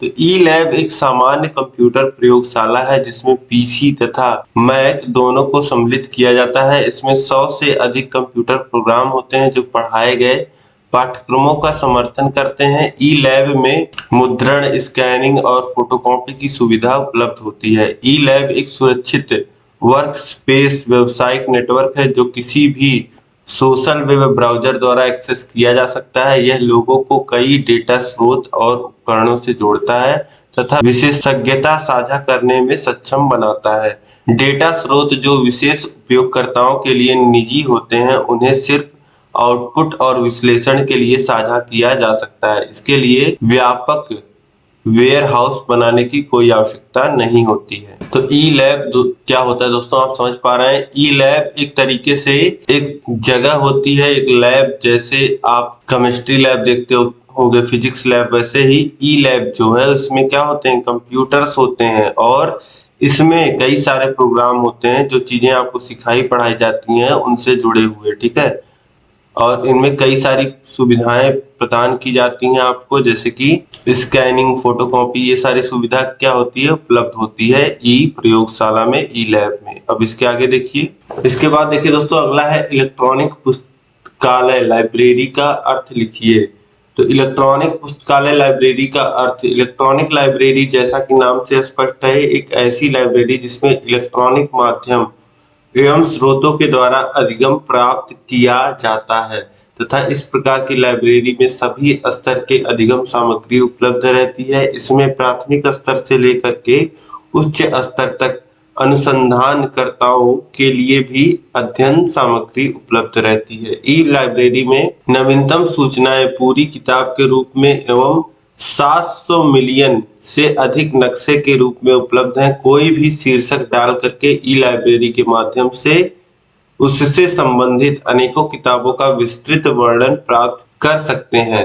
तो अब देखिए, ई लाइब्रेरी, इलेक्ट्रॉनिक लाइब्रेरी क्या हुई, जहां पे जैसे ऑडियो के माध्यम से आप सीखें या वीडियो के माध्यम से आप सीखें या किताबों को आप स्क्रीन पाए ई बुक्स के रूप में। तो ये सारी चीजें क्या हो गई, इलेक्ट्रॉनिक माध्यम से जहां भी अधिगम होगा जिस पुस्तकालय में, उसे हम लोग क्या कहेंगे, ई पुस्तकालय कहेंगे। ठीक है, तो इसको आसानी से आप लिख सकते हैं। अब इसके आगे हम देखते हैं कि इसके लाभ क्या क्या है, इलेक्ट्रॉनिक पुस्तकालय के उपयोग क्या क्या है। तो देखिए, 2018 में पूछा हुआ प्रश्न है, ई पुस्तकालय का उपयोग स्पष्ट कीजिए। तो ई लाइब्रेरी के माध्यम से विभिन्न प्रकार की पाठ्य सामग्री को निर्मित तैयार कर सकते हैं। तो ई लाइब्रेरी में चीजों को, पाठ्य जो शिक्षण सामग्री होती है उसको तैयार किया जा सकता है। और दूसरा देखिए, कम व्यय एवं समय बचत की दृष्टि से के रूप में ई लाइब्रेरी का लाभ उठा सकते हैं। देखिए, कम समय में आप सभी चीजों को एक्सेस कर पाएंगे। आपको बस शीर्षक डाल करके चीजें सर्च कर लेनी होती हैं और आपको चीजें मिल जाती हैं। और ऑडियो वीडियो के माध्यम से जब आप इलेक्ट्रॉनिक माध्यम से सीखते हैं तो आप जल्दी सीखते हैं, समय की बचत होती है। अब इसके बाद तीसरा देखिए, कंप्यूटर के माध्यम से विषय विशेष की शिक्षण सामग्री को प्राप्त कर सकते हैं। तो कंप्यूटर के माध्यम से आप जिस भी विषय पे पढ़ रहे हैं उसकी शिक्षण सामग्री प्राप्त कर सकते हैं। चौथा देखिए, दूरस्थ शिक्षा में ई लाइब्रेरी का प्रयोग व्यापक रूप से कर सकते हैं। और पांचवा पॉइंट है, ई लाइब्रेरी का उपयोग अपनी रुचिपूर्ण एवं सरल सामग्री को खोजकर अध्ययन के लिए कर सकते हैं। तो इस प्रकार से आप उपयोग समझ गए ई पुस्तकालय का। अब इसके आगे हम देखते हैं एड्यूसेट। एड्यूसेट किस प्रकार का कार्यक्रम है, स्पष्ट कीजिए। तो एड्यूसेट सबसे पहले आप नाम से समझिए। एड्यूसेट जो लिखा है, एजू का मतलब यहाँ पे है एजुकेशन से, और सैट का मतलब है सैटेलाइट से। तो एजुकेशनल सैटेलाइट इसे बोलते हैं, या एजुकेशनल सैटेलाइट को, इसी को हम शॉर्ट फॉर्म में एडुसैट बोलते हैं। तो एडुसैट क्या है? एडुसैट भारत का पहला संपूर्ण शैक्षिक उपग्रह था। इसका प्रक्षेपण 20 सितंबर 2004 को सतीश धवन अंतरिक्ष केंद्र श्रीहरिकोटा से हुआ था। इसका अनुमानित जीवन 7 से 10 वर्ष है और इसके द्वारा भारत के पूरे भौगोलिक क्षेत्र को सम्मिलित किया जा सकता है। इसका प्रमुख उद्देश्य देश के लिए एक इंटरैक्टिव उपग्रह आधारित दूरस्थ शिक्षा प्रणाली की मांग को पूरा करना है। यह मानव संसाधन विकास मंत्रालय, इग्नू और इसरो की सहयोगी परियोजना है। इसका निर्माण इंटरैक्टिव कक्षा कक्ष या मल्टीमीडिया बहुकेंद्रीय प्रणाली, मल्टीमीडिया मल्टी सेंटर सिस्टम के लिए एक श्रव्य दृश्य साधन के रूप में किया गया था। एडुसैट एक उपग्रह है जिसे शैक्षिक कार्यक्रमों के प्रसारण के लिए अंतरिक्ष में स्थापित किया गया था। GSAT-3 को एडुसैट के रूप में जाना जाता है। अब एडुसैट का अगर वास्तविक नाम आपसे पूछा जाए तो उसका वास्तविक नाम है GSAT-3, ठीक है। इसको एडुसैट इसलिए बोला गया था क्योंकि यह एक एजुकेशनल सैटेलाइट है, इसीलिए इसका नाम एडुसैट पड़ गया। लेकिन जो पहले से सीरीज वाला नाम है, इसका दूसरा नाम जो है इसका वह GSAT-3 है, ठीक। यह भी नाम आप याद रखिएगा, GSAT-3। और जो प्राथमिक पाठशाला स्तर से सुदूर शिक्षा स्तर तक के लिए बना है। यह पहला समर्पित शिक्षा उपग्रह है जो देश भर में शैक्षिक सामग्री के सम वितरण के लिए कक्षा को उपग्रह आधारित दो तरफा संचार उपलब्ध कराता है। एडुसैट को भारतीय अंतरिक्ष अनुसंधान संगठन इसरो ने कठिन परिश्रम के बाद स्थापित किया। एडुसैट दोस्तों आप समझ गए क्या है और इसे कब स्थापित किया गया था, किसके द्वारा स्थापित किया गया था? इसरो के द्वारा, यह भी आप समझ गए। और क्या उद्देश्य था यह भी आप समझ गए कि दूरस्थ शिक्षा को बढ़ावा देने के लिए, शिक्षा को बढ़ावा देने के लिए और पूरे देश में शिक्षा के लिए एक डेडिकेटेड सैटेलाइट, यह पहली सैटेलाइट थी। तो एडुसैट के बारे में अब बहुत ही अच्छे से आप समझ गए। अब आगे देखिए, एडुसैट सैटेलाइट के लाभ लिखिए। एडुसैट सैटेलाइट के लाभ लिखिए। तो एडवांटेजेस ऑफ एडुसैट सैटेलाइट। तो एडुसैट सैटेलाइट से दूरस्थ शिक्षा में उन्नति हुई, यह पहला पॉइंट हो गया आपका। दूसरा, इस सैटेलाइट के माध्यम से छात्रों के अनेक प्रकार की समस्याओं का समाधान किया जाता है। तीसरा पॉइंट देखिए, एडुसैट द्वारा छात्रों के माध्यमिक शिक्षा तथा कंप्यूटर के बारे में मूलभूत बेसिक जानकारी आसानी से प्राप्त होती है। तो एडुसैट के द्वारा ही कई सारी मूलभूत जानकारियां कंप्यूटर के विषय में छात्रों को दी जाती है। इसके बाद इसके द्वारा बड़ी संख्या में छात्रों को कुशल शिक्षकों के द्वारा शिक्षा प्राप्त होती है। तो एडुसैट की मदद से क्या होता है कि एक कुशल शिक्षक का जो होता है वह वीडियो अधिक बच्चों तक पहुंचाया जा सकता है और उन्हें एक कुशल शिक्षा प्रदान की जा सकती है, एक अच्छी शिक्षा प्रदान की जा सकती है। इसके बाद देखिए दोस्तों है दूरस्थ शिक्षा का अर्थ लिखिए। तो दूरस्थ शिक्षा का अर्थ, मीनिंग ऑफ डिस्टेंस एजुकेशन। तो दूरस्थ शिक्षा एक शैक्षिक प्रणाली के रूप में परिभाषित किया जाता है जिसमें छात्र को औपचारिक रूप से किसी स्कूल या कॉलेज में नामांकित किया जाता है। परंपरागत रूप से पत्राकार प्राथमिक वितरण माध्यम रहा है। दूरस्थ शिक्षा व्यावसायिक और तृतीयक शिक्षा के क्षेत्र में सबसे मजबूत विकास क्षेत्र में से एक है। प्रसिद्ध संस्थान अपने समुदाय के संग्रह को ई संग्रहालय के साथ साझा करके लोगों को प्रदर्शित एवं परिचित करते हैं। इस सॉफ्टवेयर के साथ दर्शकों को जोड़ा तथा विस्तारित किया जा सकता है। तो दूरस्थ शिक्षा में क्या है, दूर और अस्त मतलब दूर स्थित शिक्षा, डिस्टेंस एजुकेशन। मतलब कि डिस्टेंस एजुकेशन में क्या होता है कि आपका दाखिला कर लिया जाता है लेकिन आपको जैसे क्लासेस लेना रहता है वैसे क्लासेस नहीं लेना रहता है कि आप शैक्षिक संस्थान में जा रहे हैं और वहां डेली क्लासेस ले रहे हैं।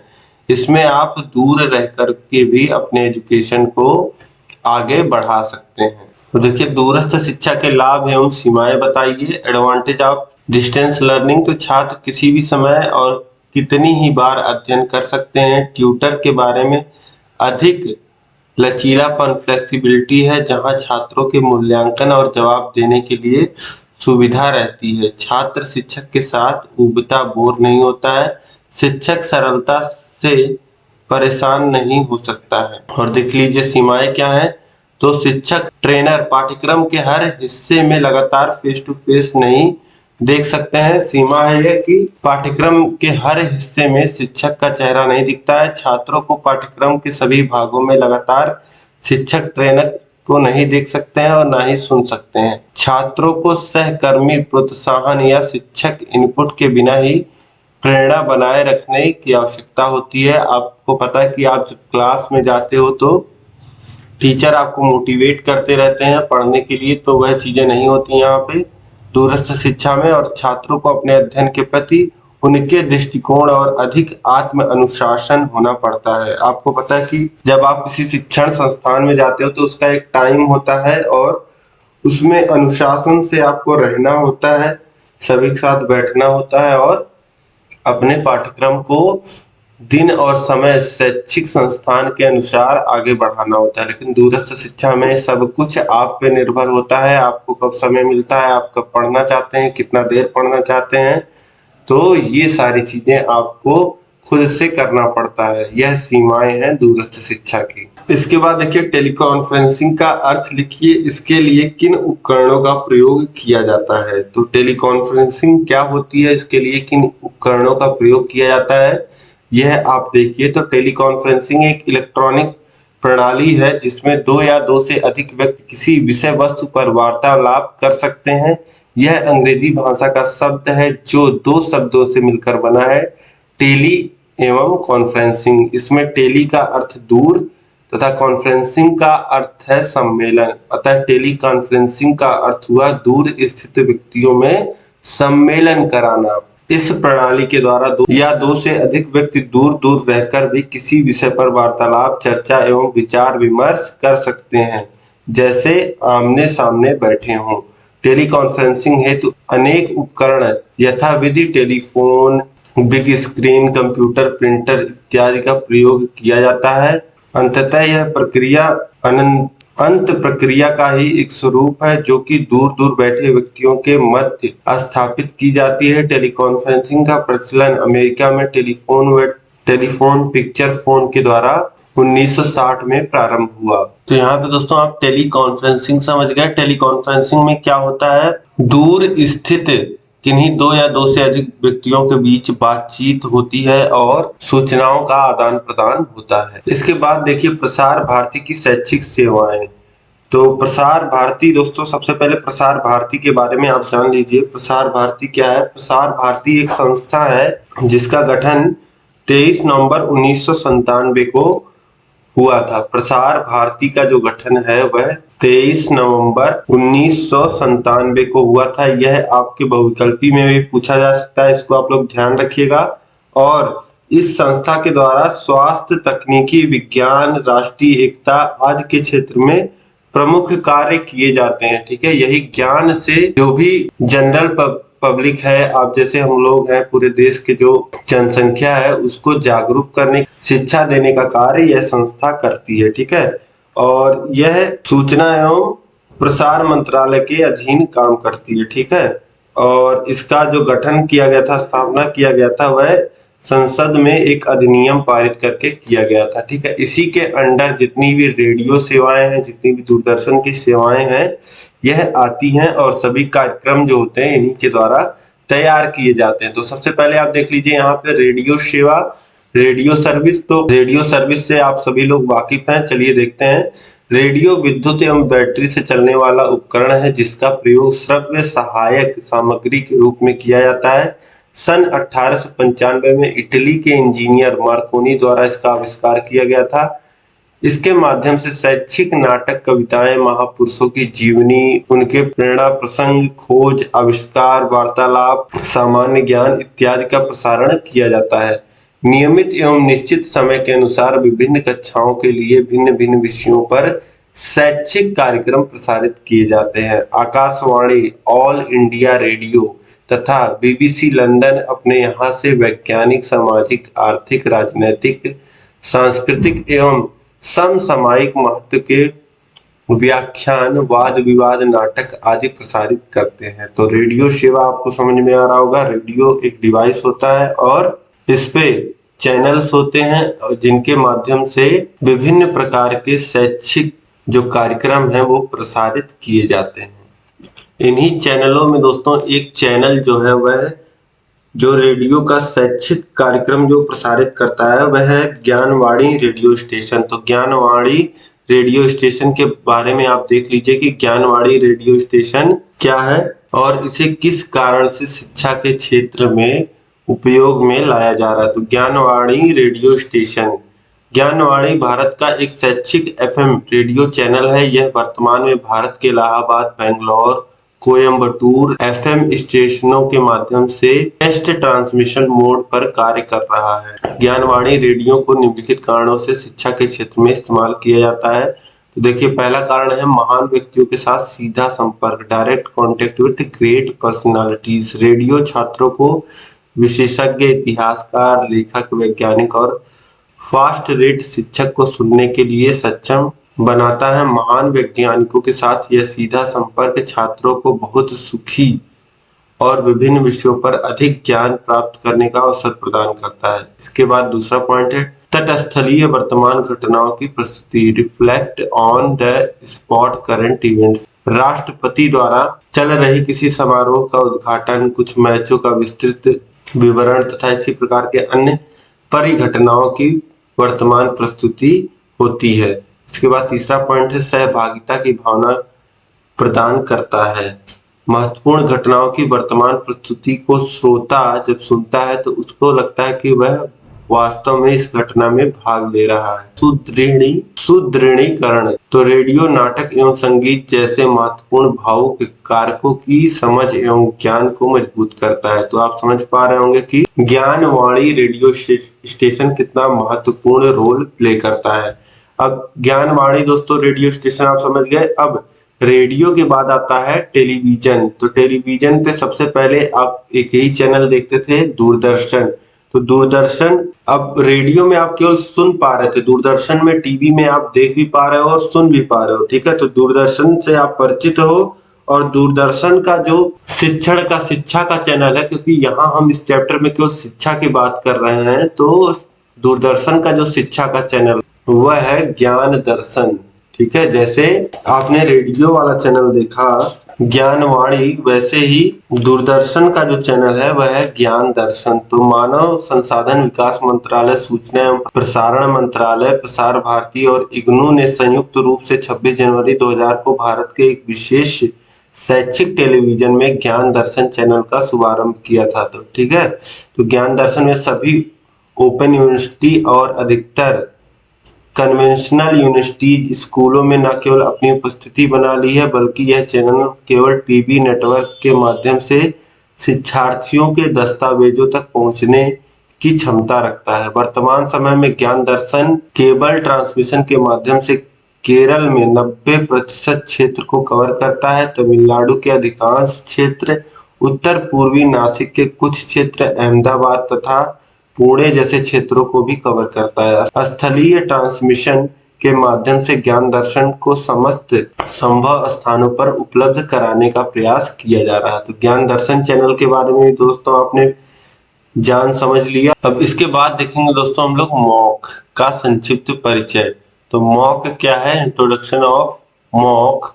मॉक एक ऐसी वेबसाइट है जिसके माध्यम से विभिन्न प्रकार के पाठ्यक्रमों को एक ही वेबसाइट www.moc.com पर सरलता पूर्वक देख सकते हैं एवं अपनी आवश्यकता अनुसार किसी भी पाठ्यक्रम का चुनाव कर सकते हैं। शिक्षा के क्षेत्र में सन 1908 में इस क्रांतिकारी वेबसाइट का उदय हुआ, लेकिन अब धीरे धीरे इस वेबसाइट ने दूरवर्ती शिक्षा के क्षेत्र में काफी लोकप्रियता प्राप्त कर ली है। मॉक के माध्यम से विद्यार्थी विभिन्न प्रकार के विषय विशेषज्ञों एक्सपर्ट के साथ संपर्क कर सकते हैं एवं विभिन्न प्रकार के पाठ्यक्रमों की जानकारी प्राप्त कर सकते हैं। इसके माध्यम से संस्थानों का सर्वोत्तम उपयोग एवं पाठ्यक्रमों की उपयोगिता, अधिगम उद्देश्यों के निर्धारण एवं कार्य और शैक्षिक अनुसंधान संबंधी कार्यों को निःशुल्क संपन्न करने की सुविधा प्रदान की जाती है। तो मॉक का मतलब दोस्तों यहाँ पे आप क्या समझ गए, massive open online course.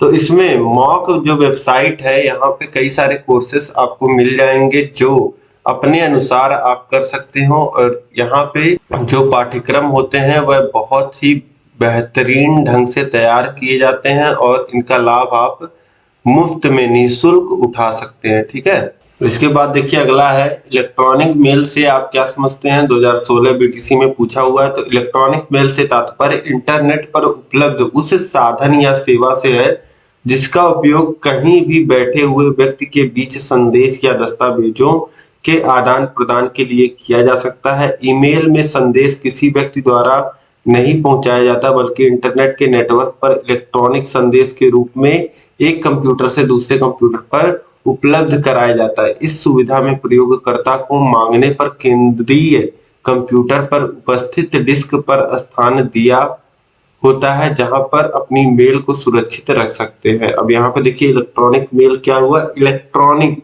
Mail का मतलब हो गया कि आप कोई खत इस तरीके से नहीं लिख रहे हैं, बस आप ऑनलाइन सिस्टम में लिख दे रहे हैं और उसको आप दूसरे सिस्टम तक इंटरनेट के माध्यम से पहुंचा पा रहे हैं, और उस ईमेल को आप सेव कर सकते हैं बात के लिए भी और बाद में भी भेज सकते हैं। तो इलेक्ट्रॉनिक मेल से क्या करते हो, जो भी आपकी सूचनाएं होती हैं, जो भी दस्तावेज होते हैं, उसे बहुत ही आसानी से दो व्यक्तियों के बीच में भेज सकते हैं। ठीक है, इसके बाद अगला देखिए हैकर्स क्या है। तो हैकर ऐसा व्यक्ति होता है जो सामान्यतः प्रशासकीय नियंत्रणों तथा अधिगम प्राप्त करके कंप्यूटरों को सुरक्षा घेरे को तोड़ता है। हैकर किसी कंप्यूटर सिस्टम की जानकारी बारीकी से रखते हैं। इसको ऑपरेटिंग सिस्टम और प्रोग्रामिंग लैंग्वेज से संबंधित सभी नवीनतम जानकारी होती है। तो हैकर्स क्या होते हैं, बहुत ही प्रशिक्षित होते हैं और इनको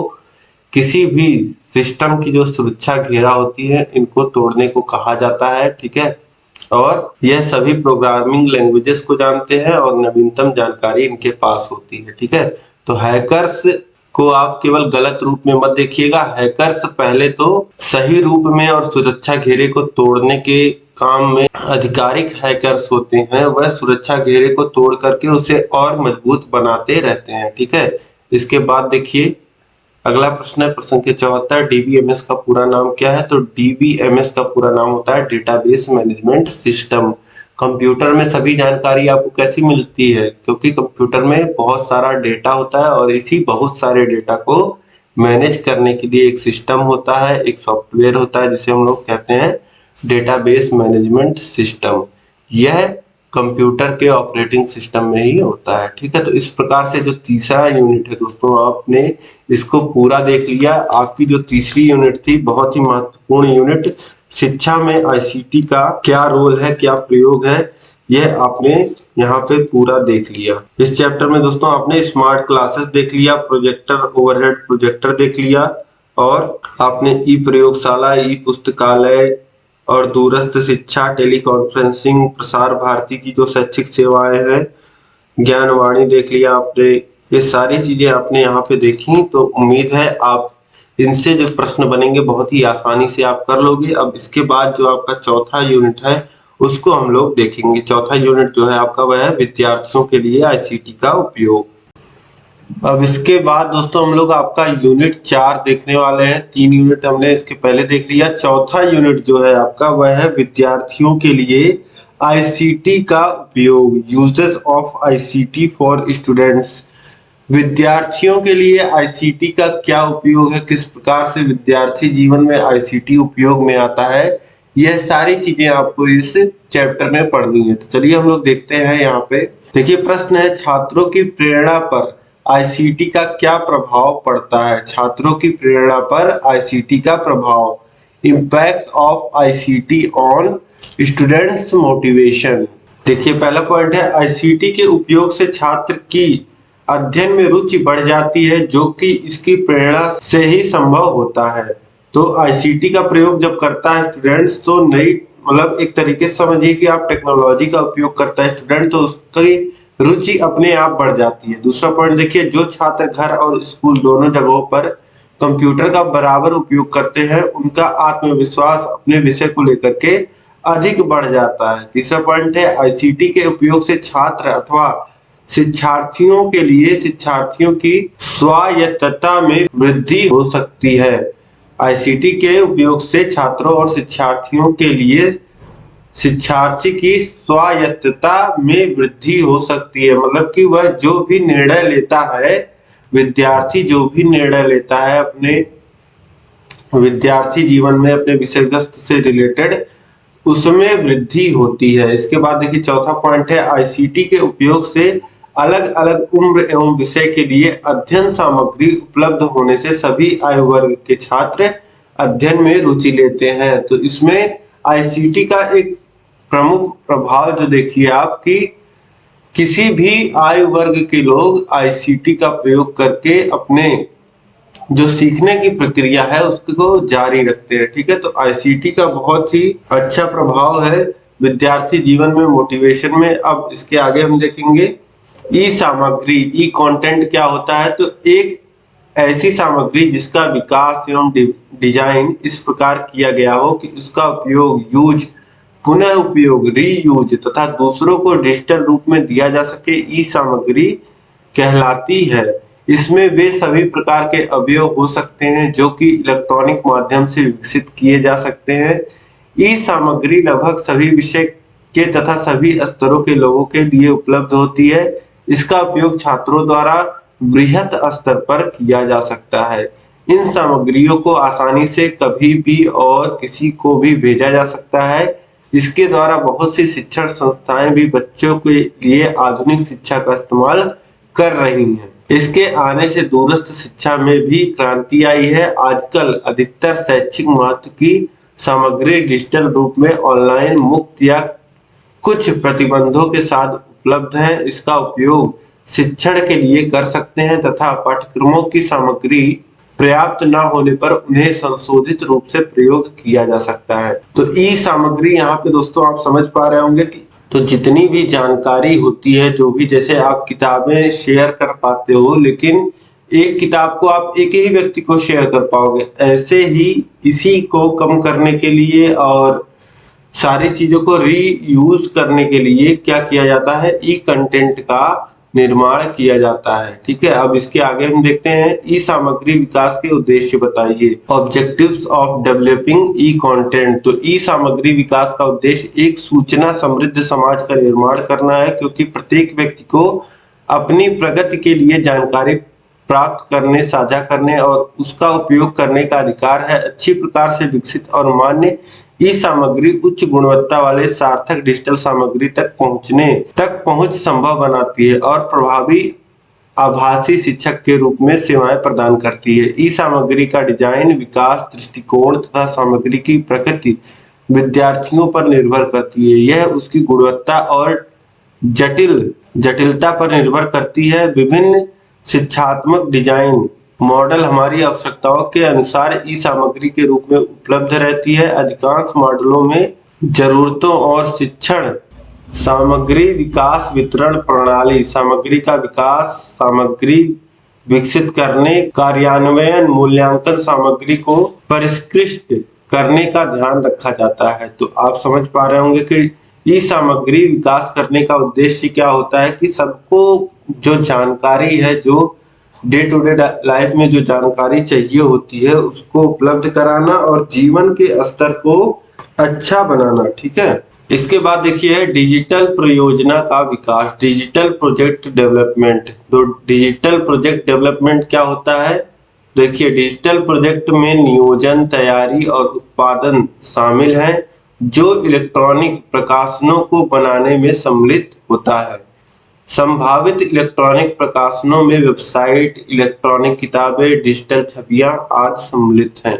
इसके बाद देखिए डिजिटल प्रोजेक्ट विकास की आवश्यकता एवं महत्व को लिखिए। तो डिजिटल प्रोजेक्ट के विकास की आवश्यकता और महत्व क्या होती है, देखिए तकनीकी ज्ञान में विकास के लिए डिजिटल प्रोजेक्ट की आवश्यकता होती है, समय बचत के लिए, भ्रष्टाचार को समाप्त करने के लिए, देश के हर कार्य को इलेक्ट्रॉनिकली करने के लिए डिजिटल प्रोजेक्ट विकास की आवश्यकता होती है। इससे कागज कार्यवाही में बेकार के खर्च में कमी नजर आ रही है। इसके कारण से हर विषय में सही सूचना लोगों तक पहुंच रही है। इससे देश में हो रही विभिन्न मुहिमों की जानकारी सरलता पूर्वक मिल जाती है। डिजिटल प्रोजेक्ट विकास से रिश्वत की आदत को जड़ से मिटाने में एक प्रकार की मदद हो रही है। तो डिजिटल प्रोजेक्ट के मदद से, डिजिटल प्रोजेक्ट के विकास की मदद से इतने सारी फायदे हो रहे हैं। ठीक है, अब इसके बाद आगे देखिए।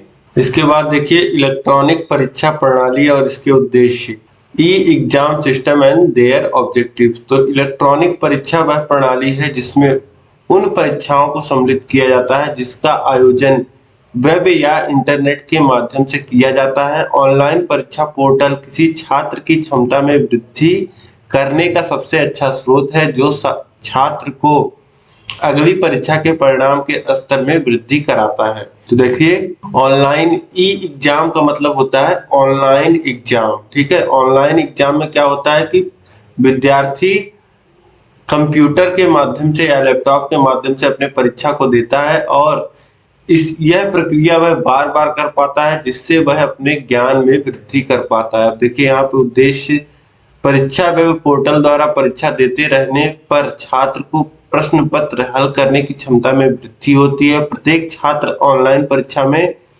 सफलता पाने के लिए परीक्षा वेब पोर्टल का प्रयोग करता है। वेब पोर्टल कई प्रकार की परीक्षाओं की तैयारी कराते हैं। ऑनलाइन परीक्षा से श्रम की बचत होती है।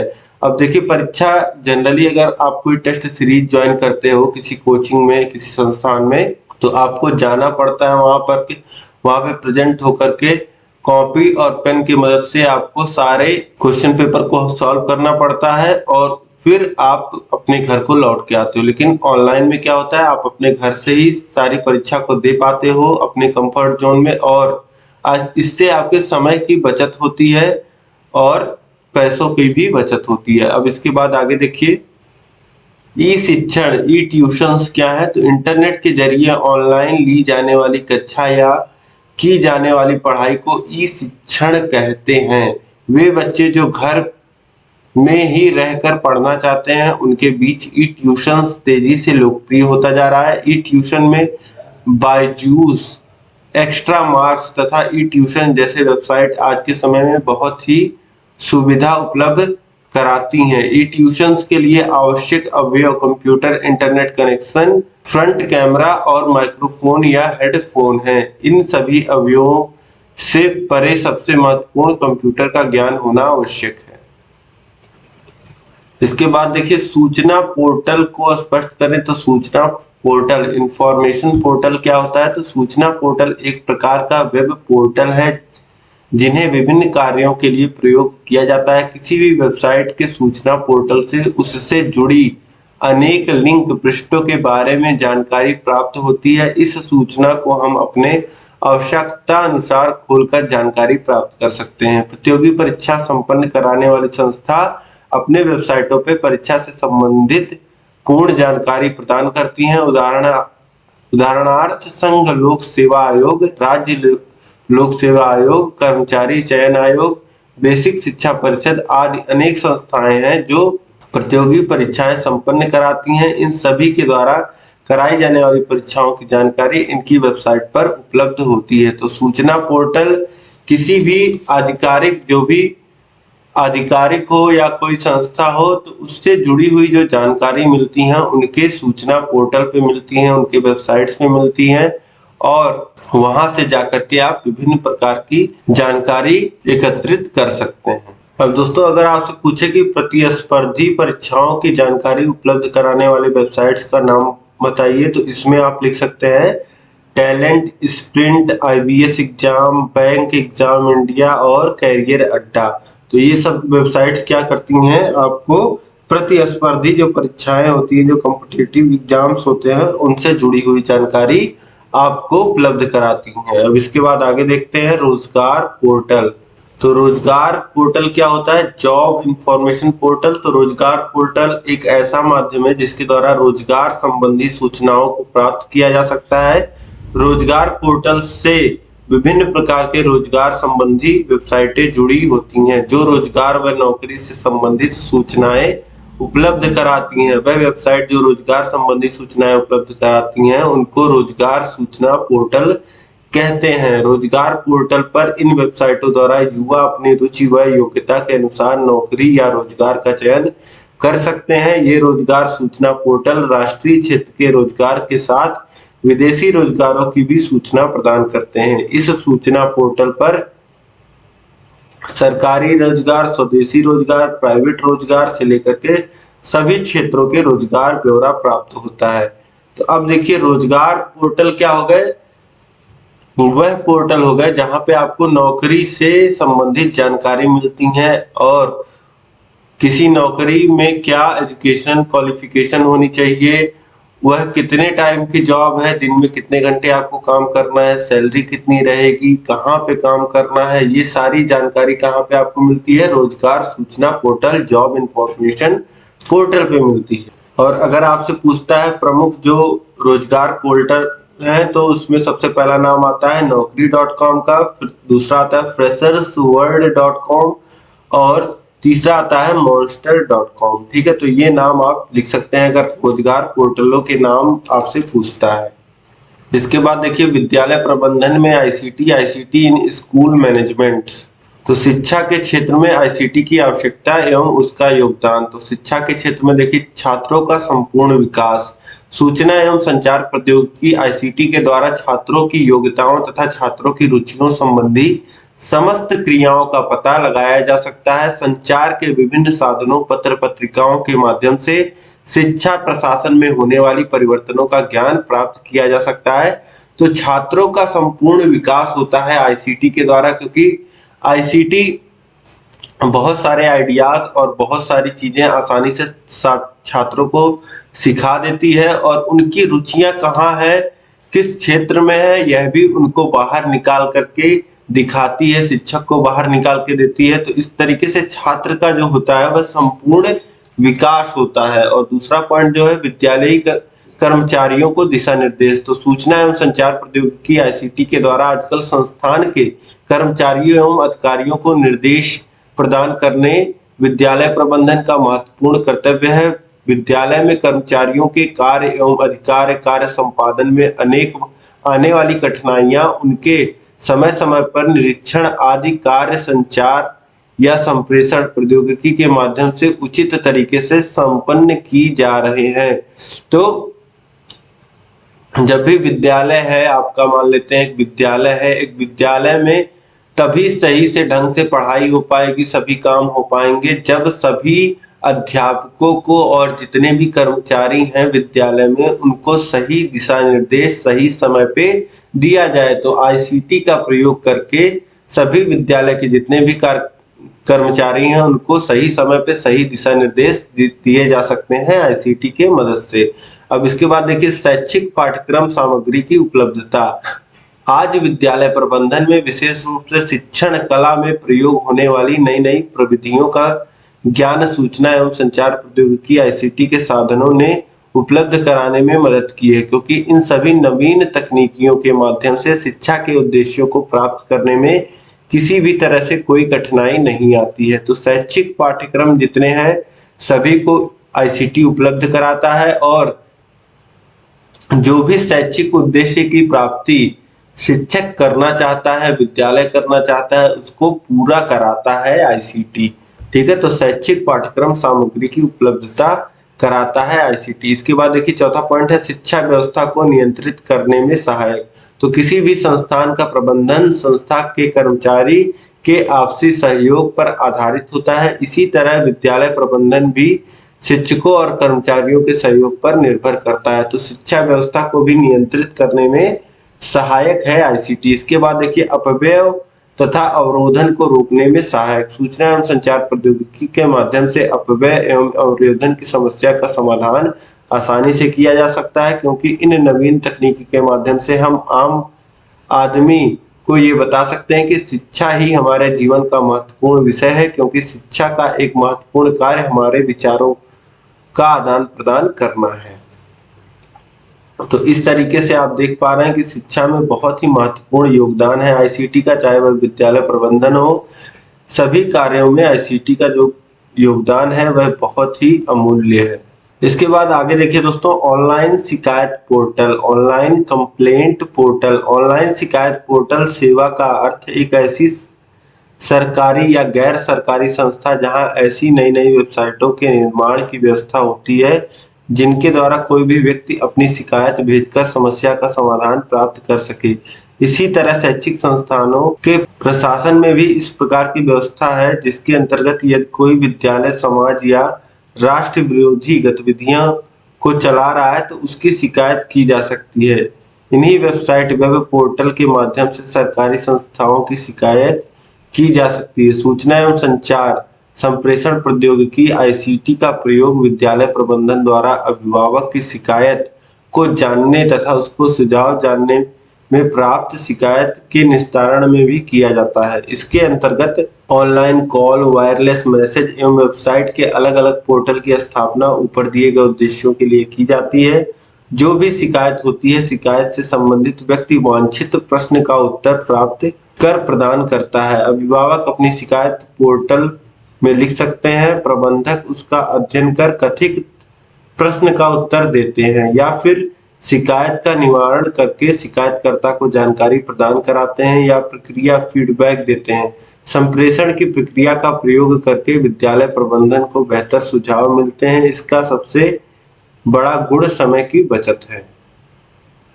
तो शिकायत पोर्टल दोस्तों आप समझ पा रहे होंगे, चाहे सरकारी कोई संस्थान हो, प्राइवेट संस्थान हो, सभी का एक कंप्लेंट पोर्टल होता है जहां पे उनकी शिकायतों, उनसे जुड़ी समस्याओं को आप दर्ज करा सकते हैं और उनका समाधान भी पा सकते हैं।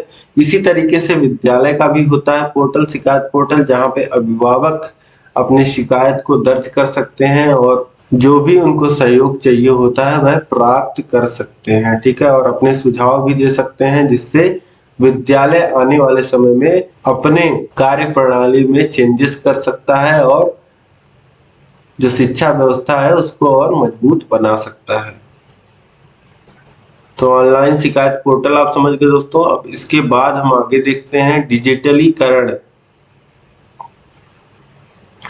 Meaning of digitalisation. यह आप समझिए। तो डिजिटलीकरण का आशय किसी भी रूप, तस्वीर, आवाज इत्यादि में मौजूद एनालॉग सूचना का उपयुक्त इलेक्ट्रॉनिक उपकरणों जैसे स्कैनर या विशेष कंप्यूटर चिप के द्वारा डिजिटल रूप में रूपांतरण किया जाता है, जिससे सूचना को डिजिटल सर्किटों, उपकरणों तथा नेटवर्कों के माध्यम से संग्रहित तथा प्रेषित किया जा सकता है। डिजिटलीकरण से सेवाओं में पारदर्शिता, जिम्मेदारी तथा शुद्धता आती है। इसके द्वारा सभी सरकारी और गैर सरकारी विभागों को देश की जनता से जोड़ना है, जिससे बिना कागज के इस्तेमाल के सरकारी सेवाएं इलेक्ट्रॉनिक रूप से जनता तक पहुंच सके। अब डिजिटलीकरण क्या है? तो सभी चीजों को, जो भी जानकारी सरकारी ऑफिसेस के माध्यम से या किसी ऑफिस के माध्यम से आपको प्राप्त होती हैं, किसी ऑफिशियल किताब के द्वारा प्राप्त होती हैं, तो ये सारी जानकारी ऑनलाइन प्राप्त करना और समय समय पर उसको अपडेट करना, ये सारी चीजें क्या है? ये सारी चीजें हैं डिजिटलीकरण का, डिजिटलाइजेशन का पार्ट। तो सभी जो जानकारियां हैं उनको ऑनलाइन वेबसाइट्स के माध्यम से उपलब्ध कराना या किसी रूप में उपलब्ध कराना क्या हो जाता है? डिजिटलीकरण हो जाता है। किसी भी माध्यम से अगर जानकारियों को उपलब्ध कराया जा रहा है जो कि पहले दूसरे माध्यम से प्राप्त होती थी, ऑफलाइन प्राप्त होती थी, तो उसको क्या कहते हैं? डिजिटलीकरण कहते हैं। तो इस तरीके से डिजिटलीकरण में, डिजिटलाइजेशन में बहुत सारे आंकड़ों का डिजिटलाइजेशन किया जा सकता है, जैसे कि छात्रों के उपस्थिति का आंकड़ा, कब छात्र आया है, किस दिन नहीं आया है, किस मंथ में कितना आया है, कितना नहीं आया है, और कितने छात्र हैं कक्षा में, कितने आ रहे हैं उसमें, ये सारी जानकारी पूरे स्कूल के, पूरे विद्यालय के छात्रों की जानकारी के उपस्थिति के आंकड़ों का डिजिटलाइजेशन किया जा सकता है। ठीक है, इसी प्रकार से जो बच्चों को यूनिफॉर्म मिलता है विद्यालय की तरफ से, उसका डिजिटलाइजेशन किया जा सकता है। कितने यूनिफॉर्म की संख्या क्या है, यूनिफॉर्म का मूल्य क्या क्या है, किन किन छात्रों को यूनिफॉर्म वितरण किया जा चुका है, ये सारी जानकारी डिजिटलाइजेशन के द्वारा कंप्यूटर में फीड की जा सकती है और जब चाहे एक्सेस की जा सकती है। ठीक है, तो इस तरीके से डिजिटलाइजेशन के लाभ आपको समझ में आ रहे होंगे और सभी जितने भी डेटा हैं सभी का डिजिटलाइजेशन किया जा सकता है। ये सारी चीजें भी आपको समझ में आ रही होंगी। अब इसके बाद आगे हम देखिए ई लर्निंग से क्या समझते हैं। तो यदि छात्र ज्ञान इंटरनेट या किसी वेबसाइट आदि द्वारा प्राप्त करता है तो इसका संबंध इलेक्ट्रॉनिक माध्यम से जुड़ जाता है। इस प्रकार ज्ञान अर्जित करने की प्रक्रिया को ई लर्निंग कहते हैं। इसके लिए कुछ वेबसाइट एवं शिक्षकों द्वारा शुल्क लिया जाता है तथा कुछ सेवाएं निःशुल्क प्रदान की जाती है। तो ई लर्निंग क्या है, यही जो आप अभी कर रहे हो ये क्या है, ई लर्निंग है। किसी इंटरनेट वेबसाइट के माध्यम से जो लर्निंग होती है वह ई लर्निंग होती है। तो इस तरीके से दोस्तों यहाँ पे आपका जो 4th यूनिट है, चौथा यूनिट है, वह खत्म होता है। इसके बाद जो लास्ट यूनिट है वह हम शुरू करेंगे। 4th यूनिट में आपने दोस्तों देख लिया कि किस तरीके से विद्यार्थियों के लिए आईसीटी का उपयोग होता है। तो आपने इसमें देख लिया, डिजिटल प्रोजेक्ट देख लिया और आपने ई ट्यूशंस देखा और रोजगार पोर्टल आपने देखे, विद्यालय प्रबंधन में आईसीटी आपने देखा और जो शिकायत पोर्टल होता है इसके साथ आपने डिजिटलाइजेशन देखा और सारी चीजें यहाँ पे आपने देख ली 4th यूनिट में। अब इसके बाद हम आगे देखेंगे आपकी 5वीं यूनिट। अब इसके बाद देखिए दोस्तों आपका 5वां यूनिट है। जो आपका 5वां यूनिट है वह है ऑफिस कार्य में आईसीटी का उपयोग, ICT use in office work. तो ऑफिस के काम में आईसीटी का किस प्रकार से प्रयोग होता है इस समय। आपको पता है कि 90s का समय आपको याद होगा, जब आप छोटे थे सभी ऑफिसेस में तब कंप्यूटर नहीं हुआ करते थे, लेकिन अब आप देखेंगे सभी ऑफिसेस में काम कंप्यूटर पे ही होता है। जबकि उस समय कर्मचारियों के द्वारा विरोध भी किया गया था कि यह आप टेक्नोलॉजी क्यों हमारे ऊपर लाद रहे हो, इससे कोई फायदा नहीं है। लेकिन अब आप देख पा रहे हो कि सभी लोग उसी टेक्नोलॉजी पे काम कर रहे हैं और किस तरीके से चीजें आसान हो गई हैं। कोई भी इंफॉर्मेशन निकालना पाना इस समय कितना आसान हो गया है, यह सारी चीजें आप समझ पा रहे हैं। ठीक है, तो अब इसके बाद आगे आप देखिए कि यह जो आपका 5वां यूनिट है इसमें आईसीटी का क्या उपयोग होता है ऑफिस में। तो इसको चलिए हम लोग देखते हैं। देखिए पहला है यहाँ पे सूचना तकनीकी से क्या तात्पर्य है, ऑफिस प्रबंधन में आईसीटी के लाभ लिखिए। तो सूचना तकनीकी इंफॉर्मेशन टेक्नोलॉजी क्या होता है यह पूछ रहा है और आईसीटी के क्या लाभ है ऑफिसेस में यह आपको बताना है। तो सूचना तकनीकी इंफॉर्मेशन टेक्नोलॉजी क्या होता है, मनुष्य प्रत्यक्ष एवं अप्रत्यक्ष दोनों तरीकों से ज्ञान प्राप्त कर सकता है। जब कभी किसी कारणवश कोई विद्यार्थी प्रत्यक्ष रूप से ज्ञान प्राप्त नहीं कर सकता है तब ऐसी स्थिति में वह अप्रत्यक्ष रूप से ज्ञान प्राप्त करता है। अप्रत्यक्ष ढंग से ज्ञान प्राप्त करने के कई माध्यम हो सकते हैं, जैसे किसी व्यक्ति से पूछकर, किताबों से, पत्र पत्रिका के माध्यम से, चित्र, फोटोग्राफ, फिल्म देखकर, वीडियो, रेडियो, टेप, कंप्यूटर इत्यादि से। उपर्युक्त माध्यमों से सूचना के आधार पर विद्यार्थी किसी व्यक्ति, स्थान या वस्तु विशेष के बारे में जानने का प्रयास करता है। यदि सभी जितने भी सूचना के माध्यम है उनके द्वारा ठीक प्रकार से सूचना प्राप्त करते हैं और सूचना का ठीक समय पर प्रयोग करते हैं, अर्थात व्यक्ति को सूचनाएं प्राप्त करने, संग्रह करने और आवश्यकता होने पर इनको प्रयोग करने का ज्ञान आवश्यक है। इस प्रकार की गतिविधियां ही सूचना तकनीकी कहलाती हैं। अब इसके बाद देखिए ऑफिस में प्रबंधन में आईसीटी का लाभ, advantages of ICT in office management.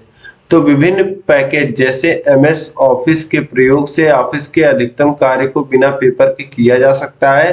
Database की सहायता से ऑफिस कर्मचारियों के डेटा को मैनेज फॉर्म में रखा जाता है और इलेक्ट्रॉनिक संप्रेषण जैसे ईमेल, ऑडियो, वीडियो कॉन्फ्रेंसिंग की मदद से ऑफिस का कार्य कम समय में बहुत ही दक्षता पूर्वक हो सकता है। ठीक है, तो आईसीटी का लाभ आपने देख लिया।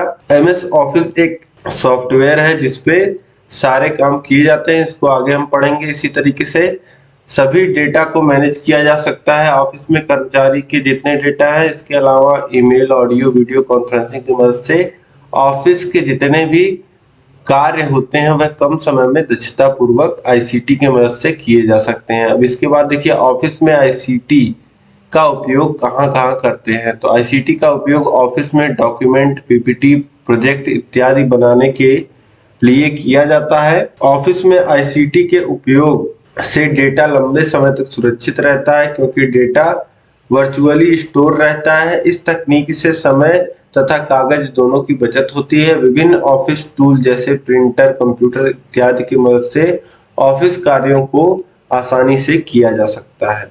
तो यहाँ पे ऑफिस में कहाँ आईसीटी का प्रयोग किया जा सकता है? डेटा को स्टोर करने में और उसे लंबे समय तक स्टोर रखने में, और जो कागजी काम है उसको हटाने में आईसीटी का प्रयोग किया जाता है। ठीक है। अब इसके बाद देखिए पैकेजेस की भूमिका स्पष्ट कीजिए। तो पैकेजेस क्या होते हैं, रोल ऑफ पैकेज क्या होता है, ये आप देखिए। तो पैकेज का सामान्य अर्थ भरना, बांधना, सर्वव्यापकता आदि होता है। दूसरे शब्दों में पैकेज का अर्थ किसी दुकान, संस्था या कंपनी के कर्मचारी द्वारा अपने सामान को व्यवस्थित रूप में रखना। इस प्रकार व्यवस्थित रूप में रखी गई वस्तु को पैकेज कहते हैं। तो किसी भी आंकड़े को, किसी भी सामान को एक व्यवस्थित रूप देना क्या कहलाता है? पैकेज कहलाता है। तो पैकेज ऐसी व्यवस्था है जो किसी विशेष व्यवस्था की उपयोगिताओं, शर्तों, नियमों तथा प्रबंधन से जुड़ी होती है। पैकेज का अर्थ अलग अलग क्षेत्रों में अलग अलग रूपों में हो सकता है।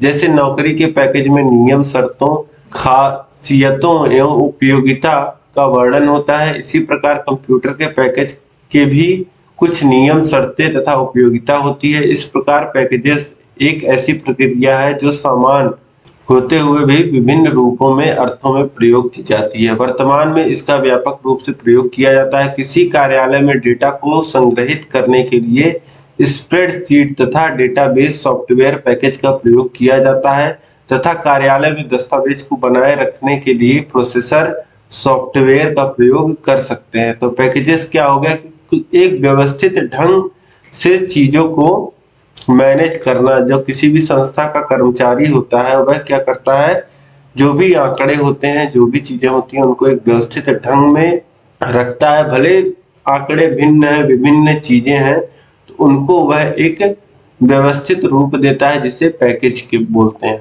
अब इसके आगे देखिए एप्लीकेशन सॉफ्टवेयर के प्रकार बताइए। तो एप्लीकेशन सॉफ्टवेयर कई प्रकार के होते हैं, जैसे वर्ड प्रोसेसिंग। अब वर्ड का मतलब क्या हो गया? वर्ड शब्द, इससे आप क्या समझ रहे हैं कि चीजों को टाइप किया जाएगा, वर्ड में लिखा जाएगा। तो एमएस वर्ड जो होता है यह माइक्रोसॉफ्ट का सॉफ्टवेयर है।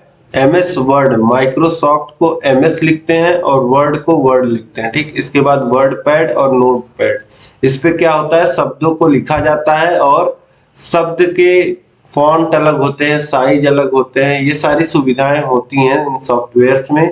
इसके बाद देखिए स्प्रेडशीट। तो स्प्रेडशीट में क्या होता है, इसमें ज्यादातर नंबर्स होते हैं। ठीक है। इन नंबर्स को स्टोर किया जाता है। तो इसके लिए कौन सा सॉफ्टवेयर है? एमएस एक्सेल है और नंबर्स एप्पल द्वारा विकसित सॉफ्टवेयर है। इसके बाद देखिए तीसरा है प्रेजेंटेशन। तो प्रेजेंटेशन बनाने के लिए किस सॉफ्टवेयर का यूज होता है? माइक्रोसॉफ्ट पावर पॉइंट का और किनोटस का। इसके बाद देखिए चौथा है डेटाबेस सॉफ्टवेयर। तो डेटाबेस मैनेजमेंट के लिए कौन सा सॉफ्टवेयर यूज होता है? डेटाबेस के लिए एमएस एक्सेस यूज होता है और ओपन ऑफिस या लिब्रे ऑफिस बेस जिसे बोलते हैं। ये सॉफ्टवेयर, चार तरीके के सॉफ्टवेयर एप्लीकेशन सॉफ्टवेयर प्रमुख रूप से हैं। अब देखिए दोस्तों इसके बाद है माइक्रोसॉफ्ट तथा ऑरेकल ऑफिस पैकेज का विवरण दीजिए। तो माइक्रोसॉफ्ट ऑफिस क्या है? माइक्रोसॉफ्ट 2007 ये वर्जन है, 2007 वर्जन है सॉफ्टवेयर का। तो माइक्रोसॉफ्ट ऑफिस 2007 कार्यालयों में उपयोग किए जाने वाला सबसे महत्वपूर्ण पैकेज है। इसमें विस्तार करने का गुण विद्यमान है। वर्तमान में प्रत्येक संस्था या कार्यालय, चाहे वह सरकारी हो या गैर सरकारी, माइक्रोसॉफ्ट ऑफिस 2017, 2010, 2013, 2016 का उपयोग करते हैं। अब माइक्रोसॉफ्ट ऑफिस या तो 2007 वाला या 2010 या 2013 या 2016, यह अलग अलग वर्जन है, सॉफ्टवेयर के अपडेटेड वर्जन है का उपयोग करते हैं। इसके द्वारा आंकड़ों को व्यवस्थित, सूचनाओं को एकत्रित और आकर्षक बना सकते हैं। तो माइक्रोसॉफ्ट ऑफिस के द्वारा क्या होता है, कई सारी सूचनाओं को एकत्रित किया जाता है और उनको व्यवस्थित ढंग से, आकर्षक ढंग से प्रेजेंट किया जाता है, और जो भी आंकड़े होते हैं उनको व्यवस्थित रूप में कई सारे फॉन्ट में, उनके साइज में, शेप में, सारी चीजों में चेंज किया जा सकता है और बहुत अच्छे से ऑफिस का जो काम है उसको किया जा सकता है। इसी तरीके से ऑरेकल ओपन ऑफिस 2007 है, तो दोनों का सेम काम है, बस अलग अलग सॉफ्टवेयर है, अलग अलग इंटरफेस है। तो ऑरेकल ओपन ऑफिस 2007 भी बाजार में अत्यधिक मात्रा में प्रयोग किए जाने वाला ऑफिस पैकेज है। इससे माइक्रोसॉफ्ट ऑफिस की भांति कार्यालय कार्यप्रणाली से जुड़े आंकड़ों को सुव्यवस्थित ढंग से एकत्रित किया जा सकता है। यह पैकेज माइक्रोसॉफ्ट ऑफिस की तरह विस्तार नहीं किया जा सकता है, परंतु कार्यालयों से संबंधित सभी गणना, एकीकरण, व्यवस्थीकरण, प्रस्तुतिकरण आदि कार्यों में संचालन करने में सहायता करता है। इसके बाद देखिए है एमएस पावर पॉइंट क्या है तथा इसको कैसे स्टार्ट करते हैं। तो एमएस पावर पॉइंट क्या होता है, एमएस का मतलब आप लोग समझ ही गए, माइक्रोसॉफ्ट कंपनी से है। तो Microsoft power point MS office में दिया गया एक ऐसा समृद्ध प्रोग्राम है जिसकी सहायता से हम अपने प्रस्तुतिकरण की योजना बना करके सजीव प्रस्तुतिकरण के रूप में डिजाइन कर सकते हैं। Power point application MS Office का एक भाग है जो सरलता से स्लाइड शो बनाने में सहायता करता है। इसको इस प्रकार डिजाइन किया गया है कि कोई भी इसे आसानी से समझ सकता है। इसका मूलभूत ज्ञान होने पर ही आप एक व्यावसायिक स्लाइड शो तैयार कर सकते हैं। पावर पॉइंट में पहले से ही सैकड़ों टेम्पलेट्स दिए होते हैं जिसकी सहायता से आप अपने प्रोजेक्ट्स को कम समय में तैयार कर सकते हैं तथा अपनी आवश्यकता के अनुसार उसमें परिवर्तन कर सकते हैं। तो एमएस पावर पॉइंट में क्या होता है, स्लाइड्स तैयार होती हैं। स्लाइड्स जैसे प्रेजेंटेशन आपने प्रोजेक्टर पे देखा होगा कि लोग स्लाइड्स का प्रयोग करते हैं, तो उसी स्लाइड्स का डिजाइन कहाँ होता है, एमएस पावर पॉइंट में होता है। जो प्रोजेक्टर पे आपको दिखता है एक इमेज की तरह, फोटो की तरह, उसे हम लोग स्लाइड कहते हैं। स्लाइड में कई सारी चीजें होती हैं, उसमें फोटो भी होती है, उसमें इंफॉर्मेशन, आंकड़े भी होते हैं और परिभाषाएं भी हो सकती है। तो सारी चीजें स्लाइड शो में हो सकती हैं। ठीक है, तो एमएस पावर पॉइंट आप समझ गए होंगे। अब इसे स्टार्ट कैसे करते हैं, तो सबसे पहले स्टार्ट बटन पे क्लिक करते हैं। जो विंडो जिस बटन पे बना होता है उस बटन को प्रेस करते हैं, फिर मेन्यू से ऑल प्रोग्राम सेलेक्ट करते हैं, फिर माइक्रोसॉफ्ट ऑफिस पर क्लिक करेंगे। इसके बाद माइक्रोसॉफ्ट ऑफिस पावर पॉइंट 2007 पर क्लिक करेंगे। ठीक है, इसके बाद अगला देखिए माइक्रोसॉफ्ट एक्सेल का अर्थ लिखिए। तो एमएस एक्सेल का अर्थ है, meaning of MS Excel, Excel एक एमएस ऑफिस का सॉफ्टवेयर है जिसकी सहायता से हम डेटाबेस पर डेटा प्रोसेसिंग का कार्य कर सकते हैं एवं डेटा को स्टोर कर सकते हैं। इसमें डेटाबेस को मैनेज करने के लिए विभिन्न प्रकार के टूल होते हैं जिसका प्रयोग करके डेटाबेस की फॉर्मेटिंग कर सकते हैं। इस एप्लीकेशन सॉफ्टवेयर की मेन्यू बार में 9 मेन्यू होते हैं। इसमें विभिन्न प्रकार के टूल बार होते हैं जिसका प्रयोग करके अपने कार्य को आसानी से कर सकते हैं। इसमें एक एप्लीकेशन विंडो होती है जिसके अंदर वर्कबुक होती है, वर्कबुक के अंदर वर्कशीट होती है। ठीक है, तो एमएस एक्सेल यह ज्यादातर आंकड़ों के लिए प्रयोग में आता है। जब संख्याओं का ज्यादातर आपको संख्याओं के साथ डेटा को मैनेज करना होता है तो हम एमएस एक्सेल का प्रयोग करते हैं। एमएस एक्सेल में डेटा को वर्कशीट में स्टोर किया जाता है। इसमें रो और कॉलम होते हैं, मतलब कि एक टेबल टाइप का होता है और रो और कॉलम से मिलकर सेल बनती है। इसमें प्रत्येक सेल में एक एड्रेस होता है जिसे सेल का एड्रेस कहा जाता है। यह एड्रेस कॉलम और रो के नाम से मिलकर बना होता है। जैसे A1 BB110 आज एक वर्कशीट में 65,536 रो और 256 कॉलम होते हैं। रो का नाम नंबर 1 2 3 से रहता है और कॉलम का नाम अल्फाबेट ABCD से रहता है। इसमें कुल सेल की संख्या 65,536 गुणे 256 1,67,77,216 होती है। एक वर्कबुक में 256 वर्कशीट होती है। इसमें जो फाइलें बनती हैं उसका एक्सटेंशन नाम .xls होता है। इसके बाद देखिए माइक्रोसॉफ्ट एक्सेस।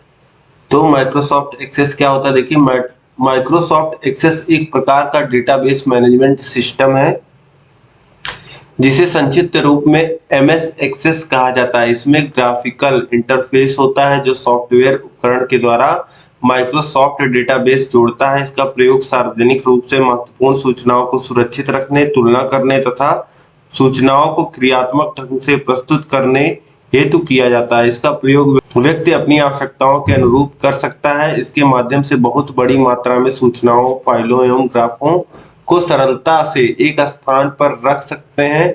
बाद में इस डेटा का उपयोग हम कई उद्देश्यों को हल करने के लिए प्रयोग कर सकते हैं। तो ये एक प्रकार का डेटाबेस मैनेजमेंट सॉफ्टवेयर होता है जिसमें जो भी आंकड़े होते हैं, जो भी फाइलें होती हैं, उनको सुरक्षित रखा जाता है। इसके बाद देखिए वीडियो कॉन्फ्रेंसिंग क्या है, इसकी क्या उपयोगिता है। तो बहुत बार 2016-17 दोनों में पूछा गया है। तो वीडियो कॉन्फ्रेंसिंग सेवाएं किसी व्यवसाय के संचार व्यवस्था को उच्च शिखर तक पहुंचाती हैं तथा बड़ी संख्या में किसी एक कंपनी के अथवा दूसरी कंपनी के लोगों को संचार सेवा से बड़े स्तर पर जोड़ती हैं। इस संचार सेवा में लागत भी अपेक्षाकृत कम आती है।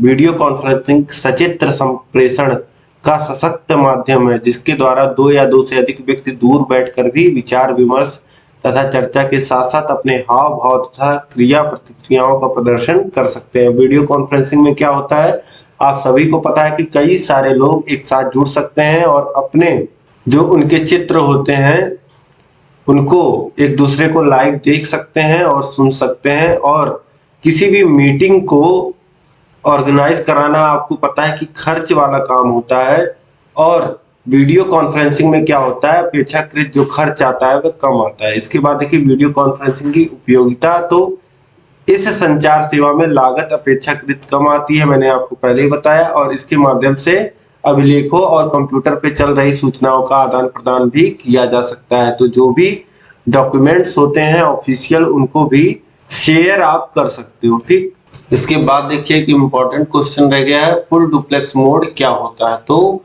वह ट्रांसमिशन मोड जिसमें दो घटकों के बीच जानकारी या डेटा का आदान प्रदान एक ही साथ होता है, फुल डुप्लेक्स मोड कहलाता है। टेलीफोन एक फुल डुप्लेक्स सिस्टम है। इसके लिए फोन पर दोनों पार्टियां एक ही समय में बात कर सकती हैं और सुन सकती हैं। इसमें 3 प्रकार के नेटवर्क होते हैं। सिंप्लेक्स, इस चैनल के ट्रांसमीटर की दिशा परिवर्तित नहीं होती है। तो सिंप्लेक्स में क्या होता है दोस्तों कि एक ट्रांसमीटर होता है जो सूचना को भेजता है, जैसे कि रेडियो आपका है तो रेडियो सूचना को भेजता है और दूसरे एंड में क्या करता है, व्यक्ति जो होता है वह सूचना को ग्रहण करता है। ठीक है, और यह व्यक्ति कुछ इधर से नहीं बोल सकता है। ठीक है, तो एक ही तरफ से ट्रांसमिट होती है और दिशा परिवर्तित भी नहीं होती है, तो इसे सिंप्लेक्स बोल दिए।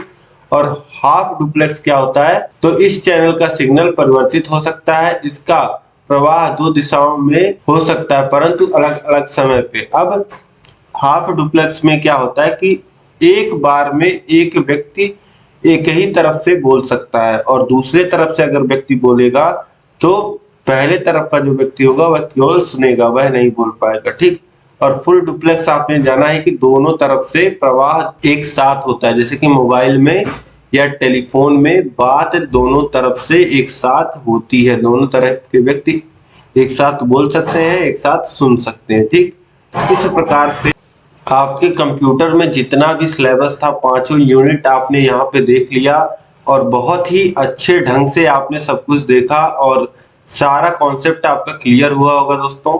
और आप इस वीडियो को दोस्तों अधिक से अधिक शेयर कर दीजिए अपने सभी मित्रों में, और चैनल को अभी तक अगर आपने सब्सक्राइब नहीं किया है तो चैनल को सब्सक्राइब कर दीजिए। और यह 5 यूनिट आपको मुझसे पढ़ करके कैसा लगा यह आप मुझे कमेंट करके जरूर बताइएगा। और आपको क्वेश्चंस इसी वीडियो से मिलने वाले हैं डेफिनेटली। तो आईसीटी मैंने बहुत अच्छे से आपको पढ़ाया है और इसी आईसीटी से जुड़ी हुई सारी चीजें हैं, 5 जो यूनिट्स है वह आईसीटी पे ही बेस्ड है। तो आप परीक्षा में कुछ ना कुछ लिख के जरूर आओगे, कोई भी क्वेश्चन आपको छोड़ के नहीं आना है। आईसीटी के बारे में आपको पता ही है, तो सारी चीजें आप लिख के आइएगा, सभी क्वेश्चंस को आप अटेम्प्ट जरूर करके आइएगा, ठीक है। कोई भी क्वेश्चन आपको छोड़ना नहीं है। कहीं भी अगर आपको थोड़ा दिक्कत हो रही है लिखने में, तो आप 2-4 चीजें रिपीट करके वही बातें घुमा के लिख सकते हैं, ठीक है। तो आप पूरी कॉपी भर के आइएगा, सभी क्वेश्चंस अटेम्प्ट करके आइएगा, ठीक है। तो इसी प्रकार आपके सभी जो मास्टर क्लासेस हैं वो बना दी गई हैं, सभी सब्जेक्ट्स की मास्टर क्लासेस आपको मिल जाएंगी। आप सर्च कर सकते हैं यूट्यूब पे, और एक डेडिकेटेड प्लेलिस्ट भी मैं बना के ऐड कर दूंगा ताकि आपको खोजना ना पड़े। अब दोस्तों, इसी प्रकार से आप कंप्यूटर विषय को बाकी पूरा पढ़ सकते हैं। सभी चीजें मैंने आपके कंप्यूटर विषय में सभी प्रीवियस ईयर क्वेश्चन पेपर, सभी क्लासेस और जो पवन राजन सीरीज है वह भी मैंने आपको सॉल्व करा दिया, तो सभी को आप देख सकते हैं। नीचे डिस्क्रिप्शन में आपको लिंक मिल जाएगा, वहां से जाकर के आप सभी कुछ देख सकते हैं, ठीक है। इस वीडियो में अंत तक बने रहने के लिए आप सभी लोग का बहुत बहुत धन्यवाद। जय हिंद।